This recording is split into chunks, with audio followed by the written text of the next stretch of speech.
Hello दोस्तों, स्वागत है आप सबका आपके अपने यूट्यूब चैनल परीक्षा का पगलू में। आज हम सब हल करेंगे शिक्षण अधिगम डीएलएड प्रथम सेमेस्टर के लघु उत्तरीय प्रश्नों का ज़बरदस्त हल 2016 से 2024 तक। तो चलिए शुरू करते हैं। आज का पहला प्रश्न, संप्रेषण कम्युनिकेशन की कक्षा अध्यापन में क्या उपयोगिता है, स्पष्ट कीजिए। तो कक्षा अध्यापन क्लासरूम टीचिंग में संप्रेषण कम्युनिकेशन की उपयोगिता अत्यधिक है, क्योंकि यह शिक्षण प्रक्रिया टीचिंग प्रोसेस का आधार है। कैसे? ज्ञान का प्रभावी हस्तांतरण, इफेक्टिव ट्रांसफर। तो शिक्षक विचारों, सूचना और ज्ञान को छात्रों तक स्पष्ट रूप से पहुंचाता है, काहे कि संप्रेषण के द्वारा। शंका समाधान और प्रतिपुष्टि यानी फीडबैक। तो प्रभावी संप्रेषण से छात्र बिना संकोच प्रश्न पूछते हैं और शिक्षक को उनकी समझ का तुरंत पता चलता है। सीखने का अनुकूल वातावरण, कंडक्सिव इन्वायरमेंट।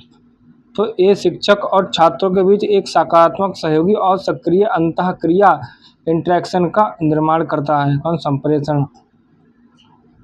प्रेरणा और रुचि, मोटिवेशन एंड इंटरेस्ट। तो शिक्षक अपने संप्रेषण कौशल से विषय को रोचक बनाकर छात्रों को सीखने के लिए प्रेरित करता है।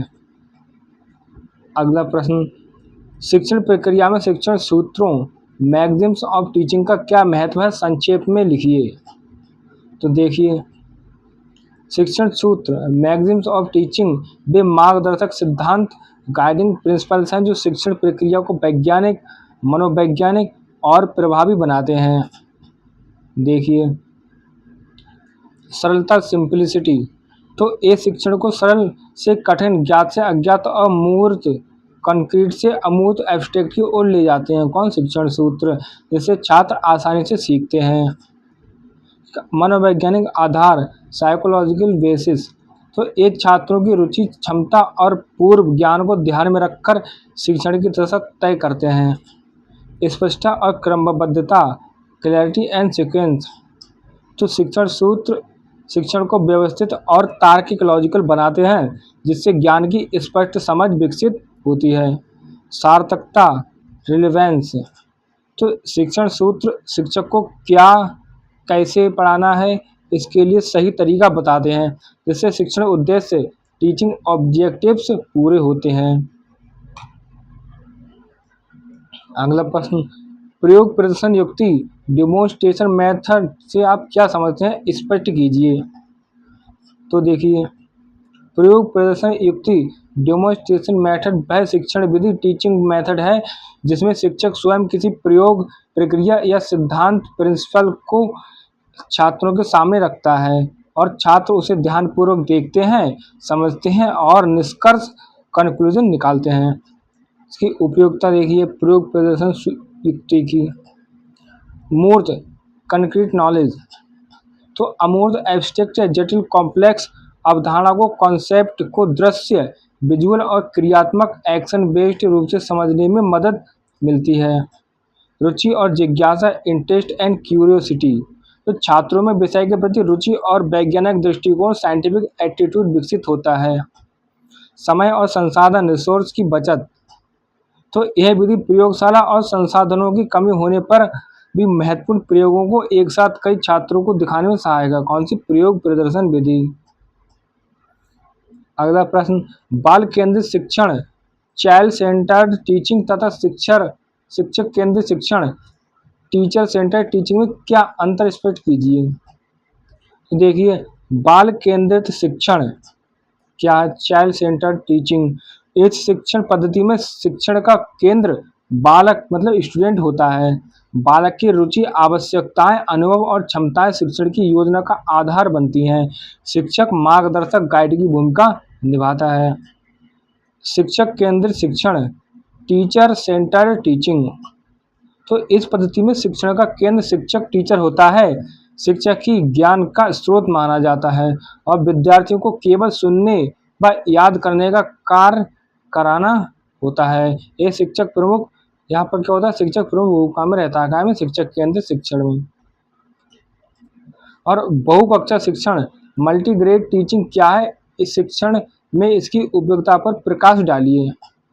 तो बहु कक्षा शिक्षण, मल्टीग्रेड टीचिंग, यह वह शिक्षण व्यवस्था टीचिंग सिस्टम है जिसमें एक ही शिक्षक को एक ही समय में एक ही कक्ष में दो या दो से अधिक अलग-अलग कक्षाओं यानी अलग-अलग स्तर के पाठ्यक्रम के छात्रों को पढ़ाना होता है। यह अक्सर छोटे स्कूलों या कम संख्या वाले ग्रामीण क्षेत्रों रूरल एरियाज में लागू होता है। उपयोगिता देखिए बहुकक्षा शिक्षण की। उपयोगिता संसाधनों रिसोर्सेज का अधिकतम उपयोग मैक्सिमम यूटिलाइजेशन। तो सीमित शिक्षकों और संसाधनों वाले स्कूलों के लिए यह एक व्यावहारिक समाधान प्रैक्टिकल सॉल्यूशन है। क्या बहुकक्षा शिक्षण सहयोग और स्व अध्ययन सेल्फ स्टडी। तो छोटे बच्चे बड़े बच्चों से सीखते हैं और छात्र स्व अध्ययन और सहकर्मी शिक्षण पीयर लर्निंग के लिए प्रेरित होते हैं। सामाजिक कौशल सोशल स्किल्स का विकास। तो विभिन्न आयु समूहों के साथ कार्य करने से छात्रों में सहयोग नेतृत्व लीडरशिप और समायोजन एडजस्टमेंट के कौशल विकसित होते हैं।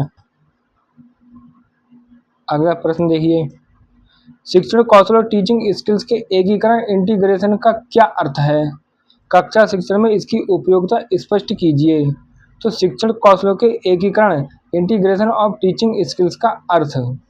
तो विभिन्न सूक्ष्म शिक्षण कौशलों माइक्रो टीचिंग स्किल्स जैसे प्रश्न पूछने का कौशल श्यामपट्ट कौशल दृष्टांत कौशल जिसे कहते हैं इलस्ट्रेशन स्किल पुनर्वलन कौशल रेनफोर्समेंट स्किल आदि को कक्षा में किसी पाठ को पढ़ाते समय आवश्यकता अनुसार सही क्रम और अनुपात प्रोपोर्शन में मिलाने प्रयोग करना ही कौशलों का एकीकरण कहलाता है।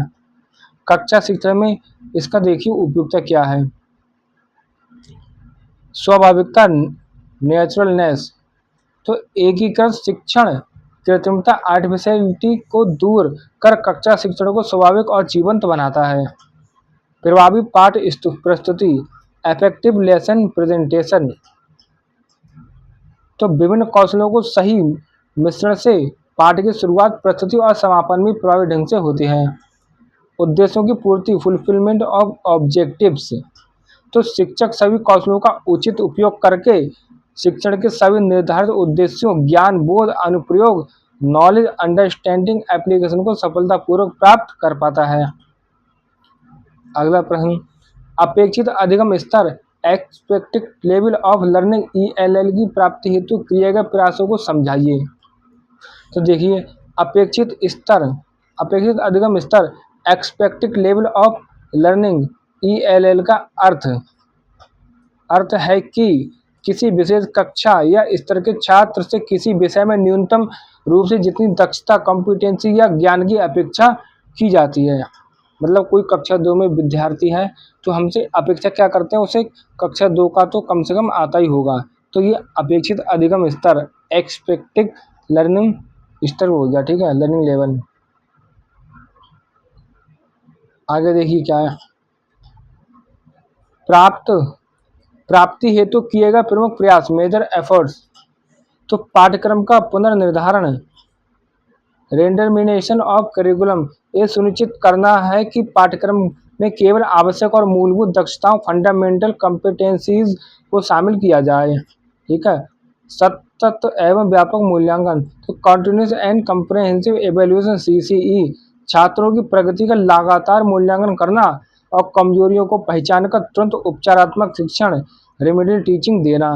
उपचारात्मक शिक्षण तो कमजोर छात्रों के लिए उनकी व्यक्तिगत समस्याओं के आधार पर अतिरिक्त और विशेष शिक्षण की व्यवस्था करना।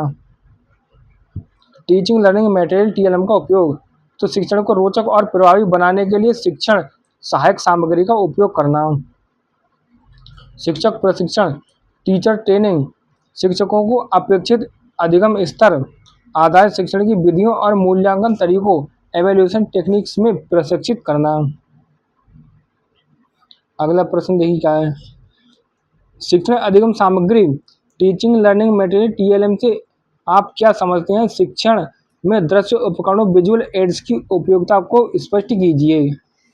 तो शिक्षण अधिगम सामग्री टीचिंग लर्निंग मटेरियल्स TLM वे सभी उपकरण इक्विपमेंट वस्तुएं या साधन जिनका उपयोग शिक्षक अपने पाठ को अधिक स्पष्ट रोचक प्रभावशाली और समझने योग्य बनाने के लिए करता है तो शिक्षण अधिगम सामग्री कहलाते हैं।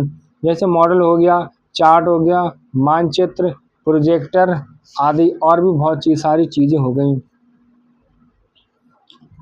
अब देखिए शिक्षण में दृश्य उपकरणों विजुअल एड्स की उपयोगिता। ठीक है, पहला स्थायित्व परमानेंस। तो देखकर सीखना अधिक स्थायी होता है क्योंकि यह सीधे मस्तिष्क पर प्रभाव डालता है। अमूर्त को मूर्त बनाना, मेकिंग एब्स्ट्रैक्ट कंक्रीट। तो जटिल और अमूर्त विचारों को चित्रों, मॉडलों या चार्ट्स के माध्यम से ठोस रूप में प्रस्तुत करना आसान होता है। समय की बचत, टाइम सेविंग। तो ये सामग्री कम समय में अधिक और स्पष्ट जानकारी प्रदान करती हैं। प्रेरणा, मोटिवेशन। तो ये छात्रों का ध्यान खींचते हैं और उन्हें सीखने के लिए प्रेरित करते हैं, जैसे श्यामपट्ट, चार्ट, चित्र और मॉडल। अगला प्रश्न देखिए क्या है हमारा। अध्यापक के लिए श्यामपट्ट ब्लैक बोर्ड सर्वाधिक महत्वपूर्ण सहायक सामग्री है। आप इस कथन से कहाँ तक सहमत हैं? कारण स्पष्ट कीजिए। तो हम इस कथन से पूर्णतः सहमत, कंप्लीटली एग्री हैं कि अध्यापक के लिए श्यामपट्ट ब्लैक बोर्ड सर्वाधिक महत्वपूर्ण सामग्री है। ठीक है, सहमति के कारण देखिए। सार्वभौमिक उपलब्धता, यूनिवर्सल अवेलेबिलिटी और मितव्यता, इकोनॉमिकल। तो ब्लैक बोर्ड लगभग हर कक्षा में उपलब्ध होता है और अन्य सामग्रियों की तुलना में बहुत सस्ता है। बहुउपयोगिता, मल्टी यूटिलिटी। तो श्यामपट्ट का उपयोग लिखने, चित्र बनाने, रेखाचित्र, डायग्राम खींचने, महत्वपूर्ण बिंदुओं को रेखांकित, अंडरलाइन करने और छात्रों के कार्य को सुधारने के लिए किया जाता है। सहजता और तात्कालिक, ईज एंड इमीडिएंसी। तो शिक्षक जो श्यामपट्ट का उपयोग किसी भी समय बिना किसी विषय तैयारी के तुरंत अपनी बात को स्पष्ट करने, छात्रों के प्रश्नों का उत्तर देने के लिए कर सकता है। सक्रिय भागीदारी, एक्टिव पार्टिसिपेशन। तो श्यामपट्ट पर लिखावट छात्रों के ध्यान को केंद्रित फोकस करती है और उन्हें नोट्स बनाने तथा पाठ को दोहराने, रिवीजन करने में मदद करती है। अगला प्रश्न देखिए हमारा। उपचारात्मक शिक्षण, रेमेडियल टीचिंग से आप क्या समझते हैं? मंदबुद्धि छात्रों, मेंटली रिटार्डेड स्टूडेंट के किस प्रकार से उपचारात्मक शिक्षण किया जाना चाहिए? तो देखिए उपचारात्मक शिक्षण, रेमेडियल टीचिंग। तो उपचारात्मक शिक्षण वह व्यवस्थित प्रक्रिया, सिस्टमेटिक प्रोसेस है जिसमें पहले निदान, डायग्नोसिस, ठीक है, डायग्नोस्टिक टेस्ट के माध्यम से छात्रों को सीखने में आ रही विशिष्ट कठिनाइयाँ, कमियों और उनके कारणों का पता लगाया जाता है और फिर उन कमियों को दूर करने के लिए विशेष शिक्षण विधियों या तकनीकों का उपयोग किया जाता है। यह एक प्रकार का अतिरिक्त शिक्षण है। देखिए मंदबुद्धि, मेंटली रिटार्डेड स्टूडेंट के लिए उपचारात्मक शिक्षण क्या है? व्यक्तिगत ध्यान, इंडिविजुअल अटेंशन। तो छोटे समूहों या व्यक्तिगत रूप से शिक्षण देना, क्योंकि एक छात्र स्वयं की गति, ऑन पेस से सीखने हैं। सरल और मूल सामग्री, सिंपल एंड कंक्रीट मटेरियल। तो शिक्षण के लिए सरल भाषा और अधिक से अधिक मूल, देखने छूने योग्य शिक्षण अधिगम सामग्री, टीएलएम जैसे मॉडल वस्तु और वास्तविक जीवन के उदाहरण, रियल लाइफ एग्जाम्पल्स का प्रयोग करना चाहिए। बार बार दोहराव, फ्रीक्वेंट रिपीटेशन। तो एक ही अवधारणा, कॉन्सेप्ट को कई बार दोहराना और अभ्यास, प्रैक्टिस करवाना, क्योंकि इनकी धारण क्षमता, रिटेंशन पावर कम होती है। छोटे शिक्षण चरण, स्मॉल टीचिंग स्टेप्स। तो पाठ्यवस्तु कंटेंट को बहुत छोटे छोटे तार्किक, लॉजिकल और सरल चरणों में विभाजित करके पढ़ाना चाहिए। सकारात्मक पुनर्बलन, पॉजिटिव रेनफोर्समेंट। छोटे छोटे प्रयासों और सफलताओं पर भी प्रोत्साहन, इनकरेजमेंट जैसे शाबाशी, सकारात्मक शब्द देना आवश्यक है। अगला प्रश्न देखिए। किन्हीं दो शिक्षण सूत्रों, मैगजीम्स ऑफ टीचिंग का वर्णन करते हुए शिक्षण में उनका महत्व स्पष्ट कीजिए। तो देखिए शिक्षण सूत्र, मैगजीम्स ऑफ टीचिंग वे मार्गदर्शक सिद्धांत, गाइडिंग प्रिंसिपल्स हैं जो शिक्षण को प्रभावी बनाते हैं। दो प्रमुख सूत्र और उनका महत्व, सरल से जटिल की ओर, फ्रॉम सिंपल टू कॉम्प्लेक्स। क्या है देखिए वर्णन। इस सूत्र के अनुसार शिक्षक को सबसे पहले छात्रों को विषय की सरल, सिंप्लेक्स और आधारभूत बेसिक बातें सिखानी चाहिए, फिर धीरे धीरे जटिल, कॉम्प्लेक्स अवधारणा, कॉन्सेप्ट की ओर बढ़ना चाहिए। महत्व देखिए, ये छात्रों में आत्मविश्वास कॉन्फिडेंस विकसित करता है और विषय को समझने में आसानी प्रदान करता है, क्योंकि कठिन चीजें सरल आधार पर टिकी होती हैं। अगला देखिए, ज्ञात से अज्ञात की ओर, फ्रॉम नॉन टू अननोन। इस सूत्र के अनुसार नया ज्ञान, न्यू नॉलेज, हमें छात्र के पूर्व ज्ञान, प्रायर नॉलेज या अनुभव एक्सपीरियंस के साथ जोड़ा जाना चाहिए। महत्व, ये छात्र के लिए सीखने की प्रक्रिया को सार्थक मीनिंगफुल बनाता है। पुराने ज्ञान के आधार पर नए ज्ञान को आत्मसात मतलब एसिमुलेट करना आसान होता है और सीखने में रुचि इंटरेस्ट बनी रहती है। अगला प्रश्न हमारा, संप्रेषण कम्युनिकेशन को प्रभावित करने वाले प्रमुख कारकों फैक्टर्स का उल्लेख कीजिए। तो संप्रेषण की प्रभावशीलता को प्रभावित करने वाले प्रमुख कारण निम्नलिखित हैं। कौन कौन से हैं देखिए। भाषा, शब्द, तो यदि भाषा अस्पष्ट, एम्बिगुअस, कठिन या वक्ता स्पीकर और श्रोता लिसनर दोनों के लिए अपरिचित है तो संप्रेषण बाधित मतलब हैंडेड होता है। माध्यम का शोर, नॉइज इन चैनल, तो भौतिक बाधाएं जैसे कक्षा में अत्यधिक शोर, खराब माइक या नेटवर्क की समस्या आदि। मनोवैज्ञानिक बाधाएं, साइकोलॉजिकल बैरियर्स, तो पूर्वग्रह, प्रेजुडिस, संवेगात्मक तनाव, इमोशनल स्ट्रेस, अरुचि या भय के कारण छात्र संदेश को सही से ग्रहण नहीं कर पाते। प्रतिपुष्टि फीडबैक का अभाव, तो यदि शिक्षक को यह पता नहीं चलता है कि छात्र को बात समझ में आई है या नहीं तो प्रभावी संप्रेषण नहीं हो पाता। विषय वस्तु का ज्ञान, तो यदि शिक्षक को विषय की अधूरी या गलत जानकारी है तो वह प्रभावी ढंग से संप्रेषण नहीं कर पाएगा। शिक्षण में क्रियाशीलता के सिद्धांत प्रिंसिपल ऑफ एक्टिविटी का क्या महत्व है। तो क्रियाशीलता का सिद्धांत प्रिंसिपल ऑफ एक्टिविटी इस बात पर जोर देता है कि सीखने की प्रक्रिया में छात्र को निष्क्रिय श्रोता, पैसिव लर्नर के बजाय सक्रिय सहभागी, एक्टिव पार्टिसिपेंट होना चाहिए, यानी करके सीखना, लर्निंग व्हाइल डूइंग। इसका इंपॉर्टेंस देखिए। महत्व, ज्ञान का स्थायित्व, ज्ञान का स्थायित्व, परमानेंस ऑफ नॉलेज, तो छात्र जब स्वयं क्रिया एक्टिविटी करके सीखते हैं तो वह ज्ञान के अनुभव का हिस्सा बन जाता है, जिससे वह लंबे समय तक याद रहता है। रुचि एवं प्रेरणा, तो क्रिया आधारित शिक्षण, एक्टिविटी बेस्ड टीचिंग छात्रों में स्वाभाविक रुचि और सीखने की प्रेरणा, मोटिवेशन उत्पन्न करता है। सर्वांगीण विकास, होलिस्टिक डेवलपमेंट, तो ये सिद्धांत केवल मानसिक विकास ही नहीं बल्कि शारीरिक, सामाजिक और भावात्मक इमोशनल कौशलों स्किल्स के विकास में भी सहायक होता है। समस्या समाधान कौशल, तो क्रियाशीलता के दौरान छात्रों को समस्याओं का सामना करना पड़ता है और वे उन्हें हल करना सीखते हैं, जिससे समस्या समाधान कौशल, प्रॉब्लम सॉल्विंग स्किल विकसित होता है। अगला प्रश्न देखिए क्या है। बाल केंद्रित चाइल्ड सेंटर्ड व शिक्षक केंद्रित टीचर सेंटर्ड टीचिंग में क्या अंतर है। तो देखिए, बाल केंद्रित शिक्षण चाइल्ड सेंटर टीचिंग क्या होती है। इस शिक्षण पद्धति में शिक्षण का केंद्र बालक स्टूडेंट होता है। बालक की रुचि, आवश्यकताओं, अनुभव और क्षमताएं शिक्षण की योजना का आधार बनती हैं। शिक्षक मार्गदर्शक गाइड की भूमिका में रहता है। शिक्षक केंद्रित शिक्षण टीचर सेंटर्ड टीचिंग, तो इस पद्धति में शिक्षण का केंद्र शिक्षक टीचर होता है। शिक्षक की ज्ञान का स्रोत माना जाता है और विद्यार्थियों को केवल सुनने व याद करने का कार्य करना होता है। यहाँ शिक्षक प्रमुख भूमिका में रहता है। अगला प्रश्न, बहुकक्षा शिक्षा मल्टीग्रेड टीचिंग की क्या उपयोगिता है, ठीक है, स्पष्ट कीजिए। तो बहुकक्षा शिक्षण मल्टीग्रेड टीचिंग वह व्यवस्था जहाँ एक ही शिक्षक एक ही समय में एक ही कक्ष में दो या दो से अधिक कक्षाओं यानी अलग अलग स्तरों के पाठ्यक्रम के छात्रों को पढ़ाता है, तो वो क्या होता है हमारा बहुकक्षा शिक्षण। उपयोगिता देखिए बहुकक्षा शिक्षण की।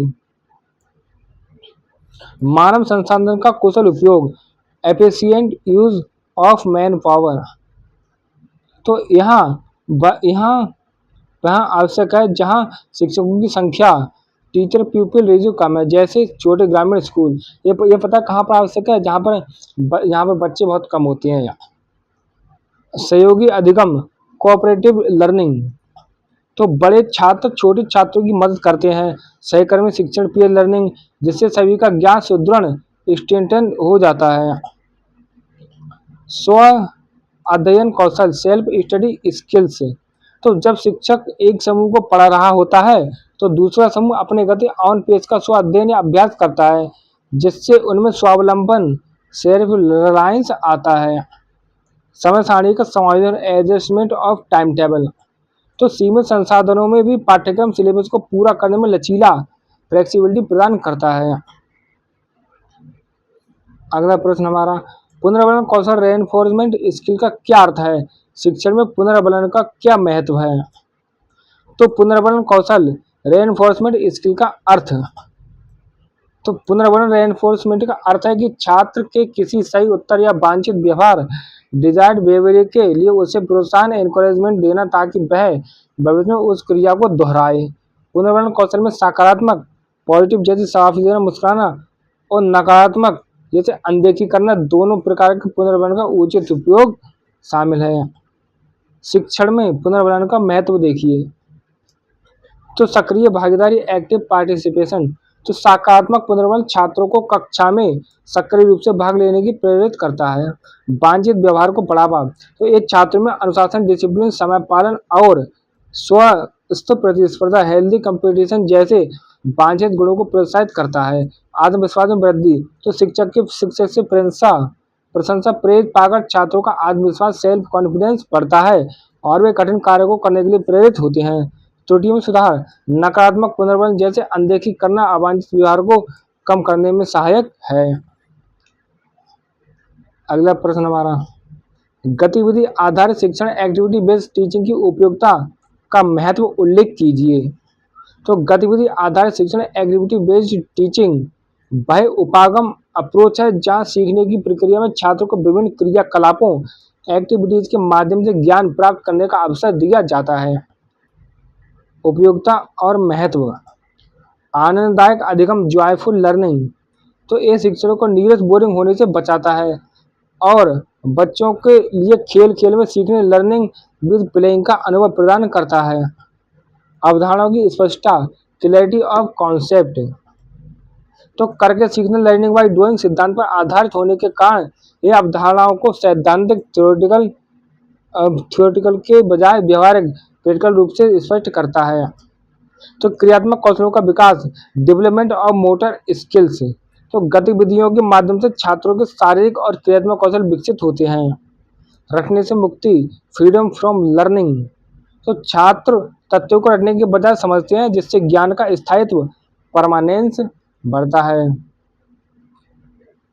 अगला प्रश्न, अपेक्षित अधिगम स्तर expected level of learning ELL की प्राप्ति अचीवमेंट में अधिगम अनुभवों लर्निंग एक्सपीरियंसेस की क्या भूमिका है? तो अपेक्षित अधिगम स्तर ELL वह न्यूनतम दक्षता मिनिमम कॉम्पिटेंसी या ज्ञान जो किसी विशेष कक्षा के छात्र से अपेक्षित है।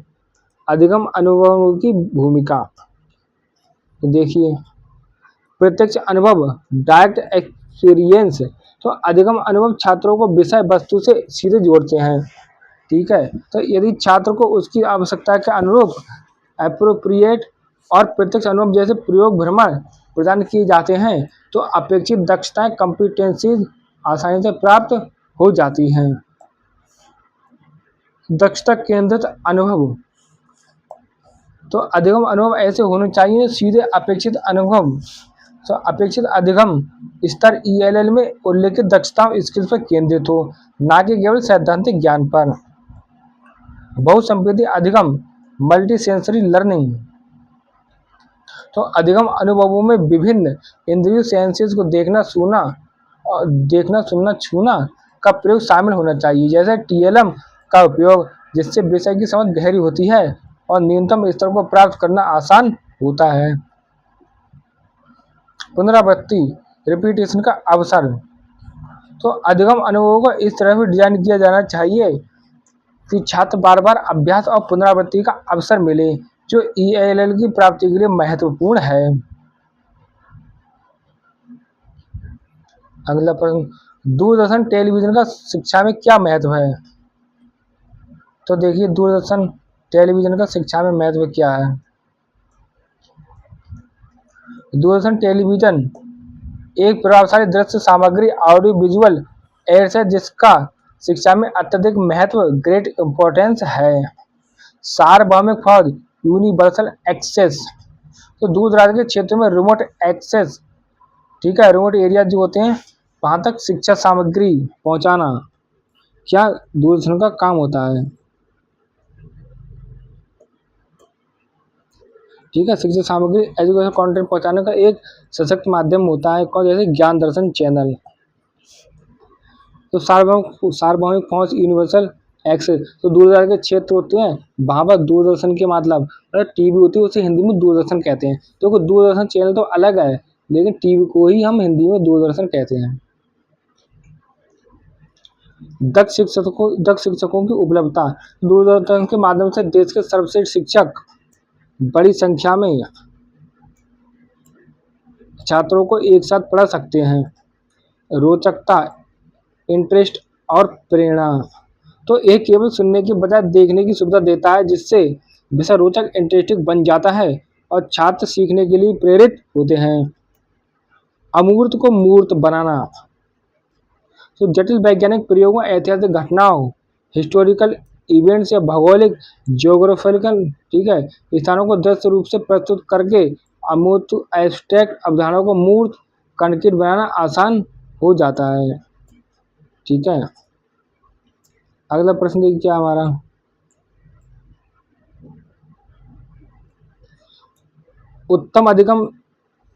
उत्तम शिक्षण अधिगम सामग्री good teaching learning material TLM की विशेषताओं का वर्णन कीजिए। तो देखिए क्या है, उत्तम शिक्षण अधिगम सामग्री टीएलएम वह होती है जो शिक्षण अधिगम प्रक्रिया को प्रभावी, रोचक और उद्देश्यपूर्ण पर्पजफुल बनाती है। उत्तम टीएलएम की विशेषताएं, उद्देश्यपूर्णता, पर्पजफुलनेस, तो सामग्री अधिगम के उद्देश्यों, टीचिंग ऑब्जेक्टिव्स और पाठ्यक्रम सिलेबस से सीधे संबंधित होनी चाहिए। सरल और स्पष्टता, सिंप्लिसिटी एंड क्लैरिटी, तो सामग्री की भाषा, डिजाइन और प्रस्तुति सरल होनी चाहिए ताकि छात्र आसानी से समझ सकें। विश्वसनीयता, रिलायबिलिटी और प्रामाणिकता, तो प्रस्तुत की गई जानकारी या सामग्री तथ्यात्मक रूप से सही और नवीनतम अप टू डेट होनी चाहिए। उपयोगिता और प्रासंगिकता, यूटिलिटी एंड रिलीवेंस, तो सामग्री छात्रों के आयु स्तर, पूर्व ज्ञान और दैनिक जीवन की वास्तविकता और रियलिटी से जुड़ी होनी चाहिए। मितव्ययिता, इकोनॉमिकल अच्छी टीएलएम है जिसे कम लागत, लो कॉस्ट में स्थानीय रूप से उपलब्ध सामग्री, लॉजिकल अवेलेबल मटेरियल का उपयोग करके बनाया जा सके। क्रियाशीलता, एक्टिविटी को प्रोत्साहन, तो सामग्री ऐसी होनी चाहिए जो छात्रों को केवल देखने के बजाय उसके साथ अंतःक्रिया, इंटरेक्ट करने और करके सीखने के लिए प्रेरित करें। अगला प्रश्न देखिए, प्रयोग प्रदर्शन विधि, डेमोन्स्ट्रेशन मेथड, प्रयोग करते समय क्या क्या सावधानियां, प्रिकॉशंस रखनी चाहिए। तो प्रयोग प्रदर्शन विधि का प्रयोग करते टाइम क्या क्या सावधानी रखनी चाहिए। तो इस विधि का प्रयोग करते समय निम्नलिखित सावधानी रखनी चाहिए ताकि प्रदर्शन प्रभावी, इफेक्टिव और सुरक्षित हो सके। पूर्व तैयारी, प्रायर प्रिपरेशन, तो प्रदर्शन से पहले शिक्षक को स्वयं प्रयोग को सफलतापूर्वक करके देख लेना चाहिए ताकि कक्षा में कोई त्रुटि, एरर ना हो। दृश्यता, विजिबिलिटी, तो ये सुनिश्चित करना चाहिए कि प्रयोग प्रदर्शन सभी छात्रों को स्पष्ट रूप से दिखाई दे। इसके लिए उचित ऊंचाई, प्रकाश, लाइटिंग की व्यवस्था होनी चाहिए। सुरक्षा, सेफ्टी, तो खतरनाक या ज्वलनशील फ्लेमेबल सामग्री के प्रयोग में विशेष सावधानी रखनी चाहिए और छात्रों को सुरक्षित दूरी पर रखना चाहिए। सरल भाषा का प्रयोग, तो प्रदर्शन के दौरान उपयोग किए गए उपकरण, प्रक्रिया, प्रोसेस और निष्कर्ष, कंक्लूजन को सरल और स्पष्ट भाषा में समझना चाहिए। छात्र भागीदारी, स्टूडेंट पार्टिसिपेशन, तो छात्रों को केवल मूक दर्शक, म्यूट स्पेक्टेटर न बनकर उनसे प्रश्न पूछने और बीच बीच में प्रदर्शन में शामिल करने, सक्रिय एक्टिव रखना चाहिए। अगला प्रश्न हमारा क्या है देखिए, तो खेल विधि, प्ले वे मेथड पर आधारित शिक्षण पद्धतियों के क्या है उल्लेख करना है। कौन कौन सी पद्धतियाँ देखनी है, चलो। खेल बुद्धि पर आधारित शिक्षण पद्धतियाँ, तो बच्चों की स्वाभाविक रुचि, नेचुरल इंटरेस्ट और जिज्ञासा, क्यूरियोसिटी का उपयोग करके उन्हें अधिगम लर्निंग से जोड़ती हैं। ठीक है, प्रमुख पद्धतियाँ देखो कौन कौन सी हैं।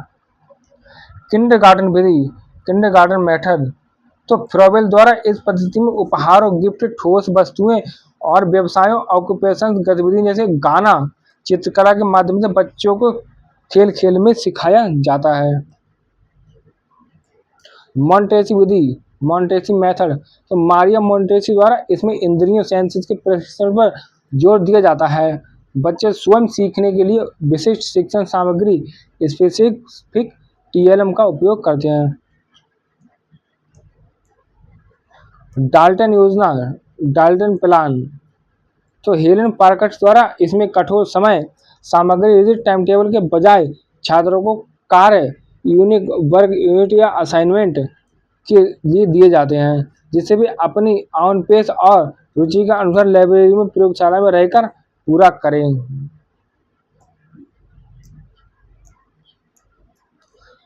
कक्षा शिक्षण में शिक्षण अधिगम सामग्री, टीचिंग लर्निंग मटेरियल, टीएलएम की आवश्यकता तथा महत्व पर प्रकाश डालिए। तो कक्षा शिक्षण में शिक्षण अधिगम सामग्री, टीएलएम की आवश्यकता और महत्व क्या क्या है।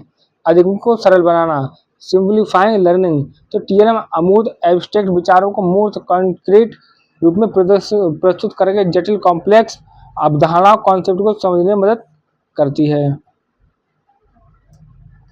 रुचि एवं प्रेरणा, इंटरेस्ट एंड मोटिवेशन, तो ये शिक्षण को नीरस, बोरिंग से होने से बचाती है। ठीक है, और छात्रों का ध्यान आकर्षित करके उन्हें सक्रिय रूप से सीखने के लिए प्रेरित करती है।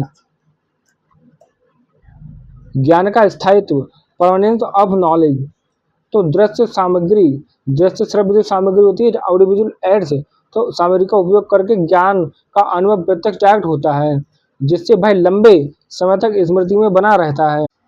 आगे है समय की बचत, टाइम सेविंग, तो जो बात केवल व्याख्यान लेक्चर से समझाने में अधिक समय लेती है, उसे टीएलएम जैसे चार्ट मॉडल द्वारा कम समय में स्पष्ट किया जा सकता है। अगला प्रश्न देखिए, शिक्षण कौशलों, टीचिंग स्किल्स की अवधारणा कॉन्सेप्ट को स्पष्ट करते हुए किन्हीं दो शिक्षण कौशलों को स्पष्ट कीजिए।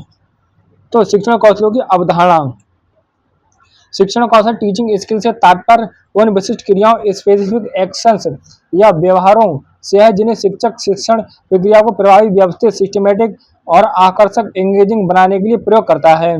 ये कौशल सूक्ष्म शिक्षण, माइक्रो टीचिंग के माध्यम से विकसित किए जाते हैं। अब देखिए दो प्रमुख शिक्षण कौशल कौन कौन से हैं। क्या दो प्रमुख शिक्षण कौशल, पहला है हमारा श्यामपट्ट लेखन कौशल, ब्लैक बोर्ड राइटिंग स्किल, तो इस कौशल का अर्थ है कि शिक्षक श्यामपट्ट पर लिखते समय स्पष्टता, क्लैरिटी, शुद्धता, एक्यूरेसी, उपयुक्त आकार, एप्रोप्रिएट साइज और उचित रिक्ति स्पेसिंग का उपयोग करें। यह लिखित सामग्री को व्यवस्थित, ऑर्गेनाइज और पढ़ने योग्य मतलब लेजिबल बनाता है। अब प्रश्न पूछने का कौशल, क्वेश्चनिंग स्किल, तो इसका अर्थ है कि शिक्षक उपयुक्त स्तर, अप्रोप्रिएट लेवल, स्पष्टता और व्याकरण ग्रामर के साथ प्रश्न पूछे, छात्रों को सोचने का पर्याप्त समय, बेड टाइम दें और उनके उत्तरों को प्रोत्साहित इनकरेज करें। यह छात्रों की सक्रिय भागीदारी और बोध अंडरस्टैंडिंग के मूल्यांकन असेसमेंट के लिए महत्वपूर्ण है। अगला प्रश्न, बहुकक्षा शिक्षण मल्टीग्रेड टीचिंग की उपयोगिता, यूटिलिटी पर प्रकाश डालिए। तो देखिए बहुकक्षा शिक्षण मल्टीग्रेड टीचिंग वह व्यवस्था जहां एक ही शिक्षक एक ही समय में एक ही कक्षा कक्ष में दो या दो से अधिक अलग अलग कक्षाओं स्तरों के छात्रों को पढ़ाता है, तो वह क्या होता है, बहुकक्षा शिक्षण होता है। उपयोगिता देखिए बहुकक्षा शिक्षण की, साधनों का इष्टतम उपयोग, ऑप्टिमल यूटिलाइजेशन ऑफ रिसोर्सेज, क्या देखिए सीमित सीमित शिक्षक संख्या, लिमिटेड टीचर्स वाले छोटे स्कूलों या दूर दराज के क्षेत्रों, रिमोट एरियाज के लिए यह एक व्यवहारिक प्रैक्टिकल समाधान है। सहकर्मी अधिगम, पीयर लर्निंग, तो बड़े छात्र छोटे छात्रों को सिखाते हैं जिससे उनके अपने ज्ञान का सुदृढ़ीकरण स्टैंडिंग होता है और छोटे छात्रों को सहायता मिलती है।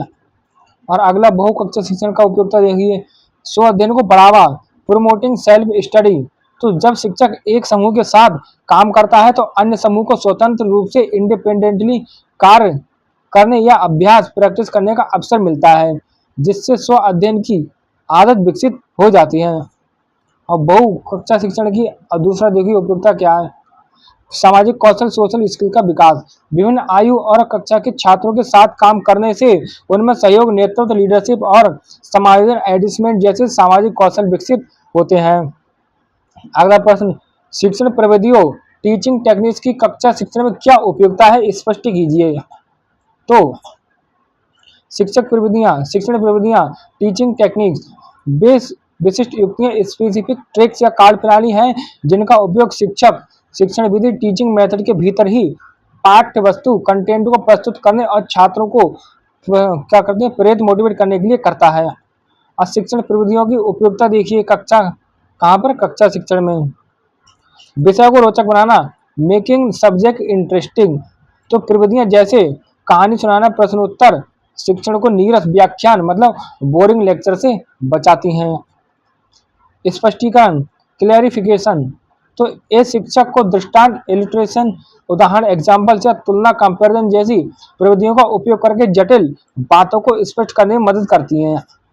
सक्रियता एक्टिवनेस, तो देखिए शिक्षण प्रविधियां प्रश्नोत्तर क्वेश्चन से या विचार विमर्श डिस्कशन जैसी प्रविधियां छात्रों को निष्क्रिय पैसिव रहने के बजाय सोचने और सक्रिय रूप से भाग लेने के लिए बाध्य करते हैं। उद्देश्यों की प्राप्ति अचीवमेंट ऑफ ऑब्जेक्टिव, सही प्रविधियों के उपयोग से ज्ञान बोध अंडरस्टैंडिंग और अनुप्रयोग एप्लीकेशन जैसे शिक्षण के निर्धारित उद्देश्यों को प्रभावी ढंग से प्राप्त किया जा सकता है। अगला प्रश्न, किन्हीं 4 शिक्षण सूत्रों मैगजीन्स ऑफ टीचिंग का वर्णन करते हुए उनकी उपयोगिता यूटिलिटी बताइए। तो देखिए शिक्षण सूत्र शिक्षण प्रक्रिया को सरल और प्रभावी बनाते हैं। अब देखते हैं शिक्षण सूत्र कौन कौन से, हमारे 4। ज्ञात से अज्ञात की ओर, फ्रॉम नॉन टू अननोन, तो छात्र के पूर्व ज्ञान प्रायर नॉलेज को आधार बनाकर नए ज्ञान से जोड़ा जाता है, ठीक है। और उपयोगिता, तो यह छात्र में आत्मविश्वास कॉन्फिडेंस को बढ़ाता है और सीखने को सार्थक मीनिंगफुल बनाता है। दूसरा सूत्र मूर्त से अमूर्त की ओर, फ्रॉम कंक्रीट टू एब्स्ट्रैक्ट, पहले छात्रों को वास्तविक या मूर्त वस्तुएं कंक्रीट ऑब्जेक्ट दिखाकर उनके बारे में ज्ञान दिया जाता है, फिर उनसे संबंधित अमूर्त एब्स्ट्रैक्ट विचारों को समझाया जाता है। इनकी उपयोगिता देखिए, ये अवबोधन कंप्रहेंशन को बढ़ाता है क्योंकि छात्र वास्तविक अनुभवों के माध्यम से सीखते हैं। तीसरा सूत्र देखिए हमारा, सरल से जटिल की ओर, फ्रॉम सिंपल टू कॉम्प्लेक्स, पहले विषय की आसान मूलभूत बातें बेसिक फैक्ट्स सिखाई जाती हैं, फिर धीरे धीरे कठिन या जटिल कॉम्प्लेक्स तथ्यों की ओर बढ़ा जाता है। उपयोगिता, ये छात्रों को मानसिक तनाव मेंटल स्ट्रेस से बचाता है और अध्ययनों को व्यवस्थित सिस्टमेटिक बनाता है। चौथा सूत्र देखिए, पूर्ण से अंश की ओर, फ्रॉम होल टू पार्ट, पहले विषय या पाठ का एक सामान्य परिचय जनरल इंट्रोडक्शन दिया जाता है, ठीक है। समग्र रूप होल फॉर्म प्रस्तुत किया जाता है, फिर उसके विभिन्न भागों पार्ट्स का विस्तृत अध्ययन मतलब डिटेल स्टडी किया जाता है। उपयोगिता देखिए इसकी, ये छात्रों को पाठ की रूपरेखा आउटलाइन समझने में मदद करता है जिससे वे भागों को पूर्णता के संदर्भ मतलब कॉन्टेक्स्ट ऑफ होल्डेंस में समझते हैं, ठीक है। अगला प्रश्न देखिए क्या है, शिक्षण में प्रेरणा के सिद्धांत प्रिंसिपल ऑफ मोटिवेशन का क्या महत्व है। तो देखिए प्रेरणा का सिद्धांत प्रिंसिपल ऑफ मोटिवेशन इस बात पर जोर देता है कि अधिगम लर्निंग को सफल बनाने के लिए छात्रों को सीखने के लिए तैयार रेडी टू लर्न करना अत्यंत आवश्यक है। महत्व देखिए, शिक्षण में प्रेरणा के सिद्धांतों का महत्व देखिए क्या है। रुचि उत्पन्न करना जनरेटिंग इंटरेस्ट, तो यह सिद्धांत शिक्षक को ऐसी विधियों मेथड्स और प्रविधियों टेक्निक को अपनाने के लिए प्रोत्साहित करता है जो छात्रों में विषय के प्रति आंतरिक रुचि मतलब इंटरनल इंटरेस्ट पैदा करें। सक्रियता और ध्यान एक्टिवनेस एंड अटेंशन, प्रेरित छात्र कक्षा में अधिक सक्रिय एक्टिव रहते हैं और विषय पर ध्यान केंद्रित फोकस करते हैं जिससे अधिगम की गुणवत्ता क्वालिटी ऑफ लर्निंग सुधरती है। उद्देश्यों की प्राप्ति, तो प्रेरणा छात्रों को निर्धारित शैक्षिक लक्ष्यों एजुकेशनल गोल्स को प्राप्त करने के लिए ऊर्जा और दिशा डायरेक्शन प्रदान करती है। व्यवहार में परिवर्तन चेंज इन बिहेवियर, तो प्रेरणा का सिद्धांत, यह सिद्धांत अधिगम को केवल सूचना इंफॉर्मेशन प्राप्त करने तक सीमित न रखकर छात्रों के व्यवहार में वांछित डिजायर्ड और स्थायी परमानेंट परिवर्तन लाने में मदद करता है।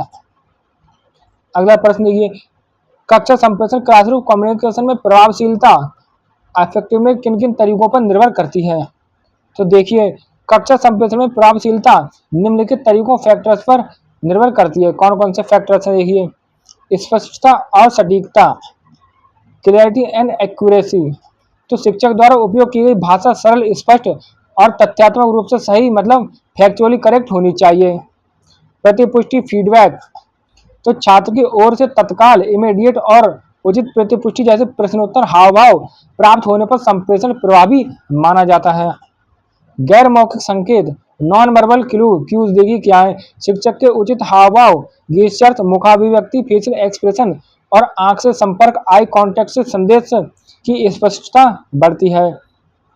आगे देखिए, माध्यम की उपयुक्तता, अप्रोप्रिएटनेस ऑफ मीडियम, विषय वस्तु के अनुसार उचित शिक्षण सहायक सामग्री टीएलएम या दृश्य श्रव्य उपकरण ऑडियो विजुअल एड्स का उपयोग संप्रेषण को प्रभावी बनाता है। अगला देखिए, मनोवैज्ञानिक तैयारी, साइकोलॉजिकल रेडीनेस, ये क्या है? देखिए, छात्रों को रुचि, प्रेरणा, मोटिवेशन और उनकी मानसिक स्थिति, मेंटल स्टेट का ध्यान रखकर संप्रेषण करने से प्रभाव क्या होता है? प्रभावशीलता बढ़ती है। अगला देखिए हमारा गतिविधि आधारित शिक्षण, एक्टिविटी बेस्ड टीचिंग की उपयोगिता व महत्व का उल्लेख कीजिए। तो ये क्या? देखिए, गतिविधि आधारित शिक्षण, एक्टिविटी बेस्ड टीचिंग वह उपागम अप्रोच है जहाँ सीखने की प्रक्रिया में छात्र को विभिन्न क्रियाकलापों एक्टिविटीज के माध्यम से ज्ञान प्राप्त करने का अवसर दिया जाता है। अब गतिविधि आधारित शिक्षण का महत्व देखिए क्या? देखिए, करके सीखना, लर्निंग बाय डूइंग। तो ये सिद्धांत रटने रोट लर्निंग के बजाय अनुभवों एक्सपीरियंसेस पर आधारित है, जिससे ज्ञान का स्थायित्व परमानेंस बढ़ता है। मानसिक एवं शारीरिक सक्रियता, मेंटल एंड फिजिकल एक्टिवनेस। तो गतिविधि आधारित शिक्षण में छात्र निष्क्रिय श्रोता, पैसिव लिसनर न होकर सक्रिय रूप से भाग लेता है, जिससे उसका सर्वांगीण विकास होता है, होलिस्टिक डेवलपमेंट होता है। ठीक है। और आगे देखिए, सहयोग और सामाजिक कौशल। तो गतिविधि आधारित शिक्षण में समूह गतिविधियों, ग्रुप एक्टिविटी से छात्रों में सहयोग, जिम्मेदारी, रेस्पॉन्सिबिलिटी और टीम वर्क जैसे सामाजिक कौशल विकसित होते हैं। अगला देखिए, व्यक्तिगत विभिन्नताओं का सम्मान, रेस्पेक्ट फॉर इंडिविजुअल डिफरेंसेज। विभिन्न प्रकार की गतिविधियों को शामिल करके शिक्षक अलग अलग सीखने की गति, डिफरेंट लर्निंग पेसेज और शैलियों स्टाइल्स वाले छात्रों को समायोजित एकोमोडेट कर पाता है। 2019 पर आए देखिए हम, उत्तम शिक्षण, गुड टीचिंग की क्या क्या विशेषता है, कैरेक्टरिस्टिक्स हैं। तो देखिए, उत्तम शिक्षण, गुड टीचिंग की प्रमुख विशेषता निम्नलिखित हैं। कौन कौन सी हैं? उद्देश्य पूर्णता, पर्पजफुलनेस। तो ये हमेशा स्पष्ट पूर्व निर्धारित शैक्षिक लक्ष्यों, एजुकेशनल गोल्स की दिशा में निर्देशित मतलब डायरेक्टेड होता है। प्रेरणादायक, मोटिवेटिंग। तो उत्तम शिक्षण छात्रों में सीखने के प्रति स्वाभाविक रुचि, नेचुरल इंटरेस्ट और जिज्ञासा, क्यूरियोसिटी उत्पन्न करता है। बाल केंद्रित, चाइल्ड सेंटर्ड। ये छात्रों की व्यक्तिगत विभिन्नताओं, इंडिविजुअल डिफरेंसेस, क्षमताओं और आवश्यकताओं, नीड्स को ध्यान में रखता है। प्रगतिशील और लचीला, प्रोग्रेसिव एंड फ्लेक्सिबल।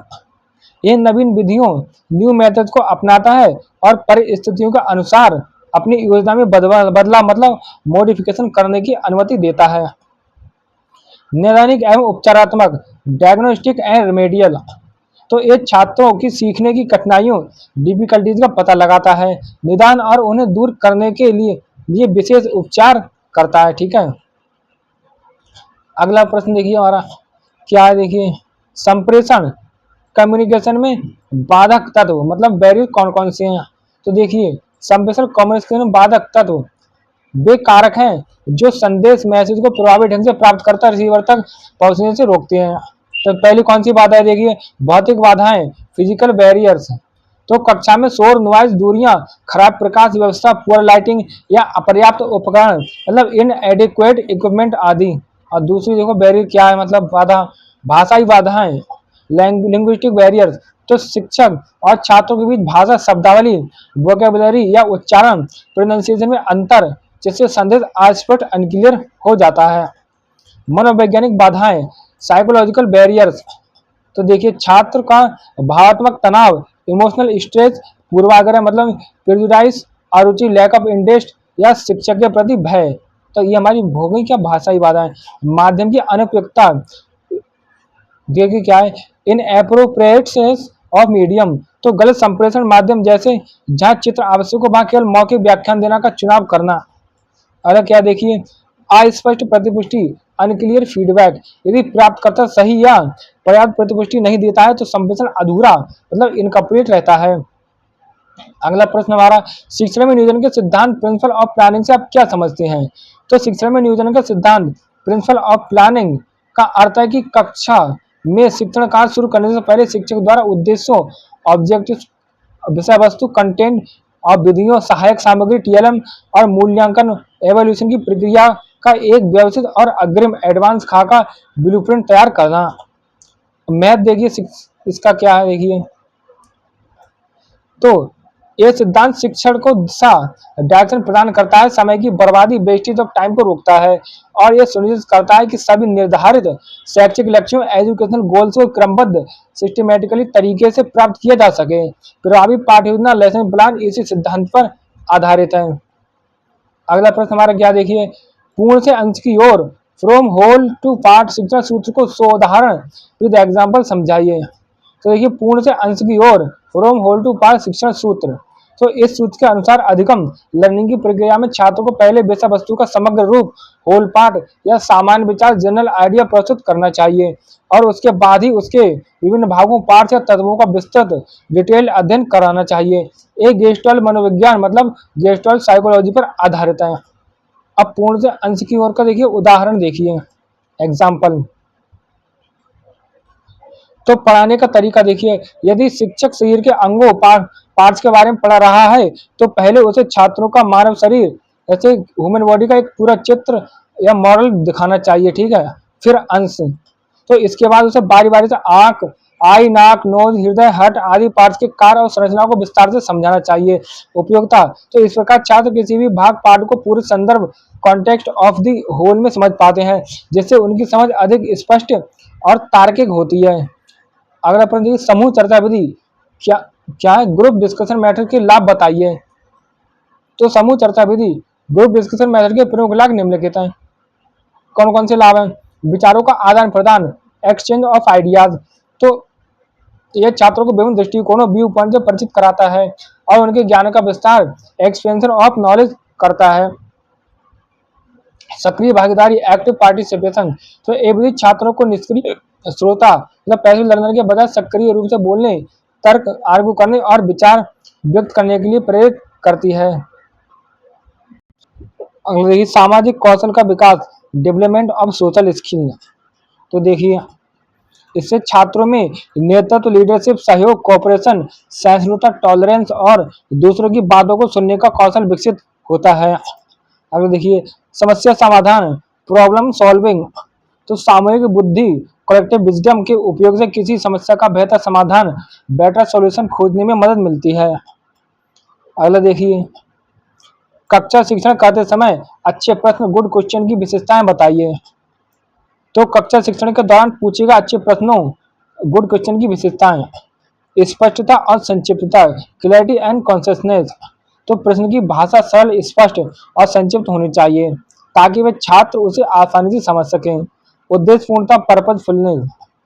तो प्रश्न शिक्षण के किसी विशिष्ट उद्देश्य, स्पेसिफिक ऑब्जेक्टिव जैसे ज्ञान, बोध या अनुप्रयोग पर केंद्रित होना चाहिए।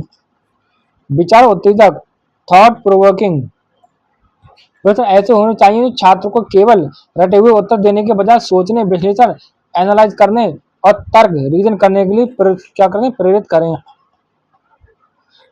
स्तर के अनुरूप, अप्रोप्रिएट टू लेवल। तो प्रश्न छात्रों की आयु, कक्षा स्तर और पूर्व ज्ञान, प्रायर नॉलेज के अनुरूप होने चाहिए, ना तो बहुत आसान और ना ही कठिन। व्याकरण की शुद्धता, ग्रामेटिकल एक्यूरेसी। तो प्रश्न व्याकरण की दृष्टि से सही होने चाहिए ताकि वे गलत अर्थ मतलब मिस इंटरप्रिटेशन ना दें। अगला प्रश्न, बाल केंद्रित शिक्षण, चाइल्ड सेंटर टीचिंग की 4 प्रविधियों मतलब टेक्निक्स के नाम लिखिए। तो देखिए बाल केंद्रित शिक्षण की 4 प्रमुख प्रविधियां, टेक्निक निम्नलिखित हैं। पहली प्रोजेक्ट विधि, प्रोजेक्ट मेथड, छात्र स्वयं रुचि के अनुसार परियोजना प्रोजेक्ट चुनकर उसे पूरा करते हैं। दूसरी खोज विधि, डिस्कवरी मेथड मतलब ह्यूरिस्टिक मेथड, छात्र समस्या का समाधान या तथ्य स्वयं खोजकर डिस्कवरी सीखते हैं। पर्यवेक्षित अध्ययन विधि, सुपरवाइज स्टडी मेथड, तो छात्र अपनी गति से ऑन पेज पढ़ते हैं, ऑन पेज से मतलब पढ़ते हैं और शिक्षक केवल उन्हें आवश्यकता अनुसार पर्यवेक्षण मतलब सुपरविजन और मार्गदर्शन मतलब गाइडेंस प्रदान करता है। अगला है समस्या समाधान विधि, प्रॉब्लम सॉल्विंग मेथड, तो छात्रों के सामने कोई वास्तविक समस्या रखी जाती है और वो उसे हल करने के लिए सक्रिय रूप से एक्टिवली कार्य करते हैं। ठीक है, अगला प्रश्न क्या हमारा, श्यामपट्ट लेखन, ब्लैक बोर्ड राइटिंग करते समय क्या सावधानियां बरतनी चाहिए, रखनी चाहिए। ठीक है, तो देखिए श्यामपट्ट लेखन, ब्लैक बोर्ड राइटिंग करते समय निम्नलिखित सावधानियां रखनी चाहिए।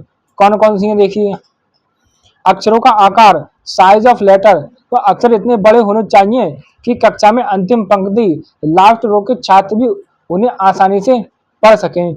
स्पष्टता और शुद्धता, क्लैरिटी एंड एक्यूरेसी, तो लेखन स्पष्ट सुपाठ्य मतलब लेजिबल और वर्तनी स्पेलिंग की दृष्टि से शुद्ध होना चाहिए।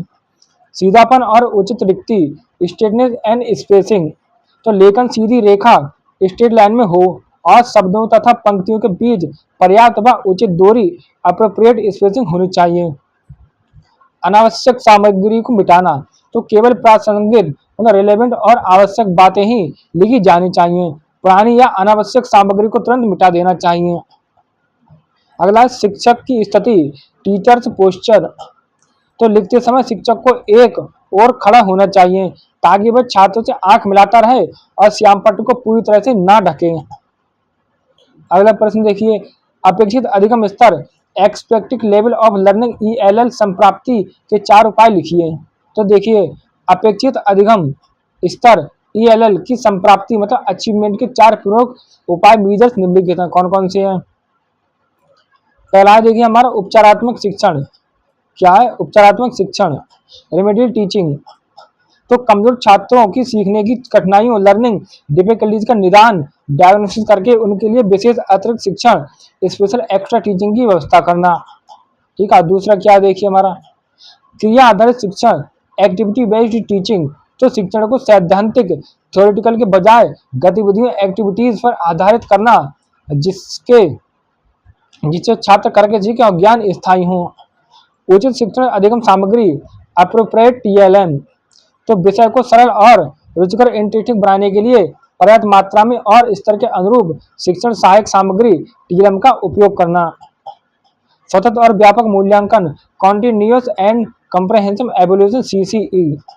ठीक है, तो लगातार मूल्यांकन करते रहना ताकि समय रहते छात्रों की कमजोरियों वीकनेस को पहचाना जा सके और उनमें सुधार किया जा सके।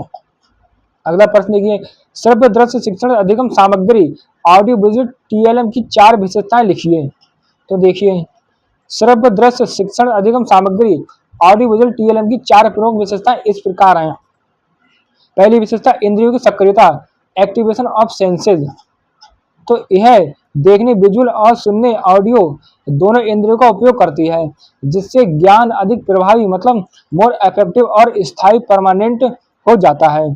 प्रेरक और रोचक, मोटिवेटिंग एंड इंटरेस्टिंग, तो श्रव्यदृश्य सामग्रियां जो हैं तो क्या करती हैं, ये छात्रों का ध्यान तेजी से आकर्षित करती हैं और विषय को नीरसता मतलब मोनोटोनी से बचाकर सीखने के लिए प्रेरित करती हैं। अमूर्त विचारों की स्पष्टता, क्लैरिटी ऑफ एब्स्ट्रैक्ट आइडियाज, तो ये उन विचारों आइडियाज को भी स्पष्ट कर सकती है जो केवल शब्दों वर्ड्स के माध्यम से समझना कठिन है, जैसे फिल्म और मॉडल। ज्ञान का स्थायित्व, परमानेंस ऑफ नॉलेज, चूंकि ये सामग्री प्रत्यक्ष अनुभव डायरेक्ट एक्सपीरियंस के करीब होती है इसलिए अधिगम लर्निंग लंबे समय तक याद रहता है। आय 2020 पर देखिए क्या पहला प्रश्न, गतिविधि आधारित शिक्षण एक्टिविटी बेस्ड टीचिंग की उपयोगिता यूटिलिटी पर प्रकाश डालिए। तो देखिए क्या है, गतिविधि आधारित शिक्षण एक्टिविटी बेस्ड टीचिंग वह उपागम अप्रोच है जहां छात्र क्रियाकलापों एक्टिविटीज के माध्यम से सक्रिय एक्टिव रूप से सीखते हैं जिसे करके सीखना लर्निंग बाय डूइंग भी कहते हैं। इसकी उपयोगिता देखिए क्या गतिविधि आधारित शिक्षण की, तो ज्ञान का स्थायित्व, परमानेंस ऑफ नॉलेज, तो अनुभव एक्सपीरियंस पर आधारित होने के कारण ज्ञान लंबे समय तक याद रहता है क्योंकि छात्र उसे स्वयं करके सीखते हैं। रुचि रुचि एवं प्रेरणा, इंटरेस्ट एंड मोटिवेशन, ये शिक्षण को खेल जीवन में सीखने, लर्निंग वाइल प्लेइंग का अवसर प्रदान करता है, जिससे कक्षा रोचक, इंटरेस्टिंग बनी रहती है। अगला है सर्वांगीण विकास, होलिस्टिक डेवलपमेंट। तो ये केवल मानसिक मेंटल नहीं, बल्कि शारीरिक, फिजिकल, सामाजिक, सोशल और भावनात्मक तो इमोशनल कौशलों, स्किल्स के विकास में भी सहायक है। क्या गतिविधि आधारित शिक्षण, रटने से मुक्ति, फ्रीडम फ्रॉम रोट लर्निंग। तो छात्र तथ्यों को रटने के बजाय समझते हैं, जिससे अवधारणा कॉन्सेप्ट की स्पष्टता, क्लैरिटी बढ़ती है। अगला देखिए क्या है, उत्तम शिक्षण अधिगम सामग्री, good teaching learning materials, TLM की विशेषताएं क्या है। तो देखिए, उत्तम शिक्षण अधिगम सामग्री टीएलएम की प्रमुख विशेषताएं निम्नलिखित हैं। तो कौन कौन सी विशेषताएं देखिए, तो उत्तम शिक्षण अधिगम सामग्री टीएलएम की प्रमुख विशेषता निम्नलिखित है। कौन कौन सी, उद्देश्य पूर्णता, पर्पजफुलनेस। तो टीएलएम का निर्माण शिक्षण के विशिष्ट उद्देश्यों, स्पेसिफिक ऑब्जेक्टिव्स को प्राप्त करने के लिए किया गया हो। दूसरा, प्रासंगिकता, रेलिवेंस। तो सामग्री छात्रों की आयु, कक्षा स्तर, ग्रेड लेवल और पाठ्यक्रम सिलेबस के अनुसार होनी चाहिए।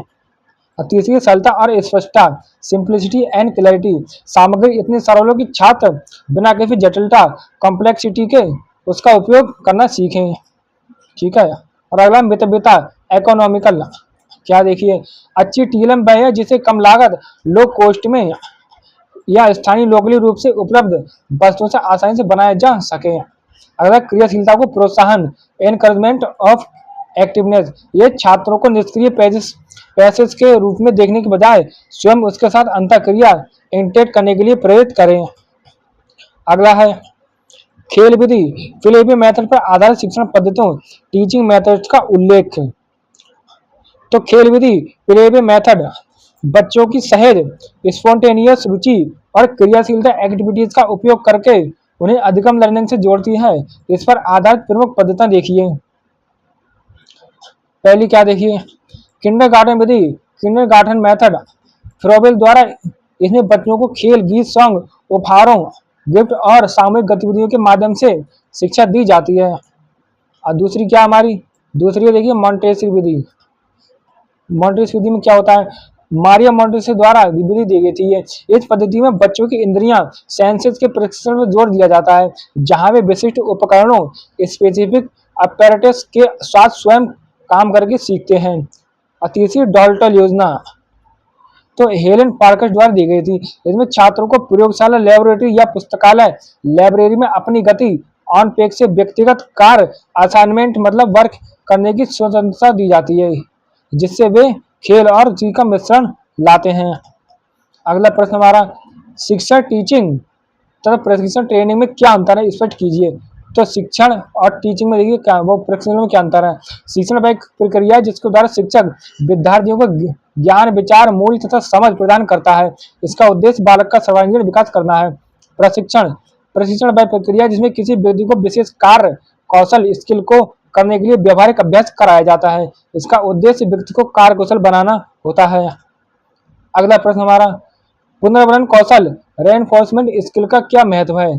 तो पुनर्वलन कौशल का महत्व छात्र के वांछित व्यवहार मतलब डिजायर्ड बिहेवियर को प्रोत्साहित, एनकरेज करने से और अवांछित व्यवहार मतलब अनडिजायर्ड बिहेवियर को कम करने में है। तो देखिए क्या महत्व देखिए इसका, सक्रिय भागीदारी, एक्टिव पार्टिसिपेशन।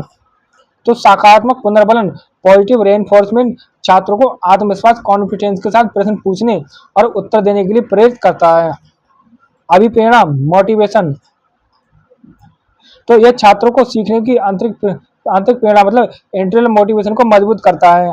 अगला, शिक्षण को प्रभावी बनाना, तो शिक्षक इस कौशल से छात्रों का ध्यान केंद्रित, फोकस कर सकता है और कक्षा के अनुशासन, डिसिप्लिन को बनाए रख सकता है।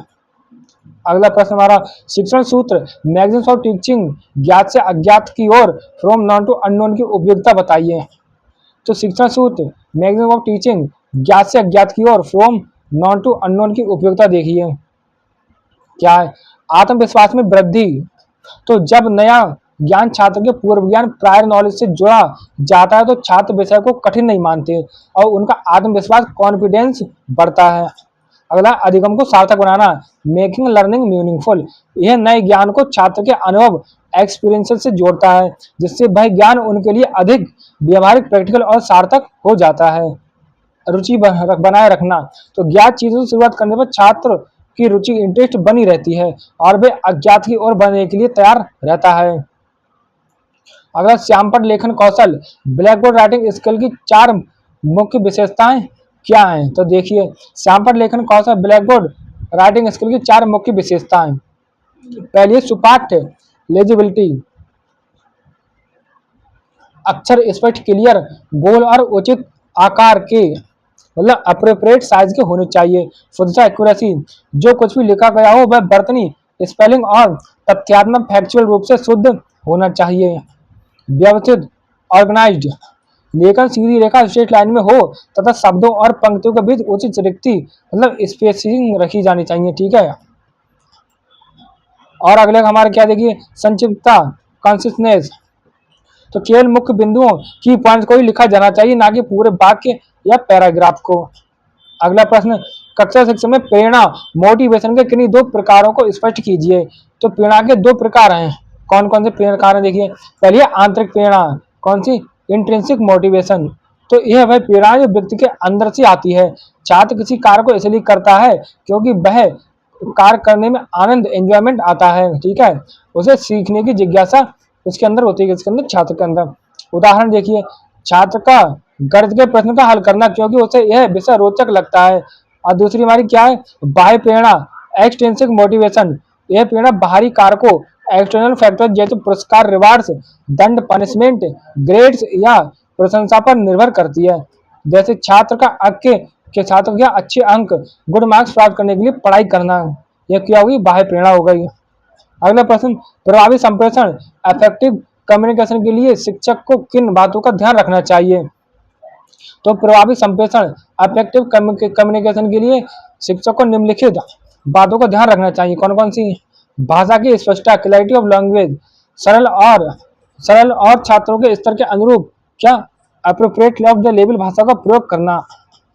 अगला हाव भाव का उपयोग यूज ऑफ गेस्चर्स, तो अपनी बात को प्रभावी बनाने के लिए उपयुक्त गैर मौखिक संकेतों मतलब जैसे मुकाबली व्यक्ति फेशियल एक्सप्रेशन और शारीरिक भाषा का प्रयोग करना। प्रतिपुष्टि का स्वागत वेलकम फीडबैक, तो छात्रों से प्रश्न पूछकर उनके संदेशों ड्रॉप्स को सुनकर उनके समझ का मूल्यांकन करना।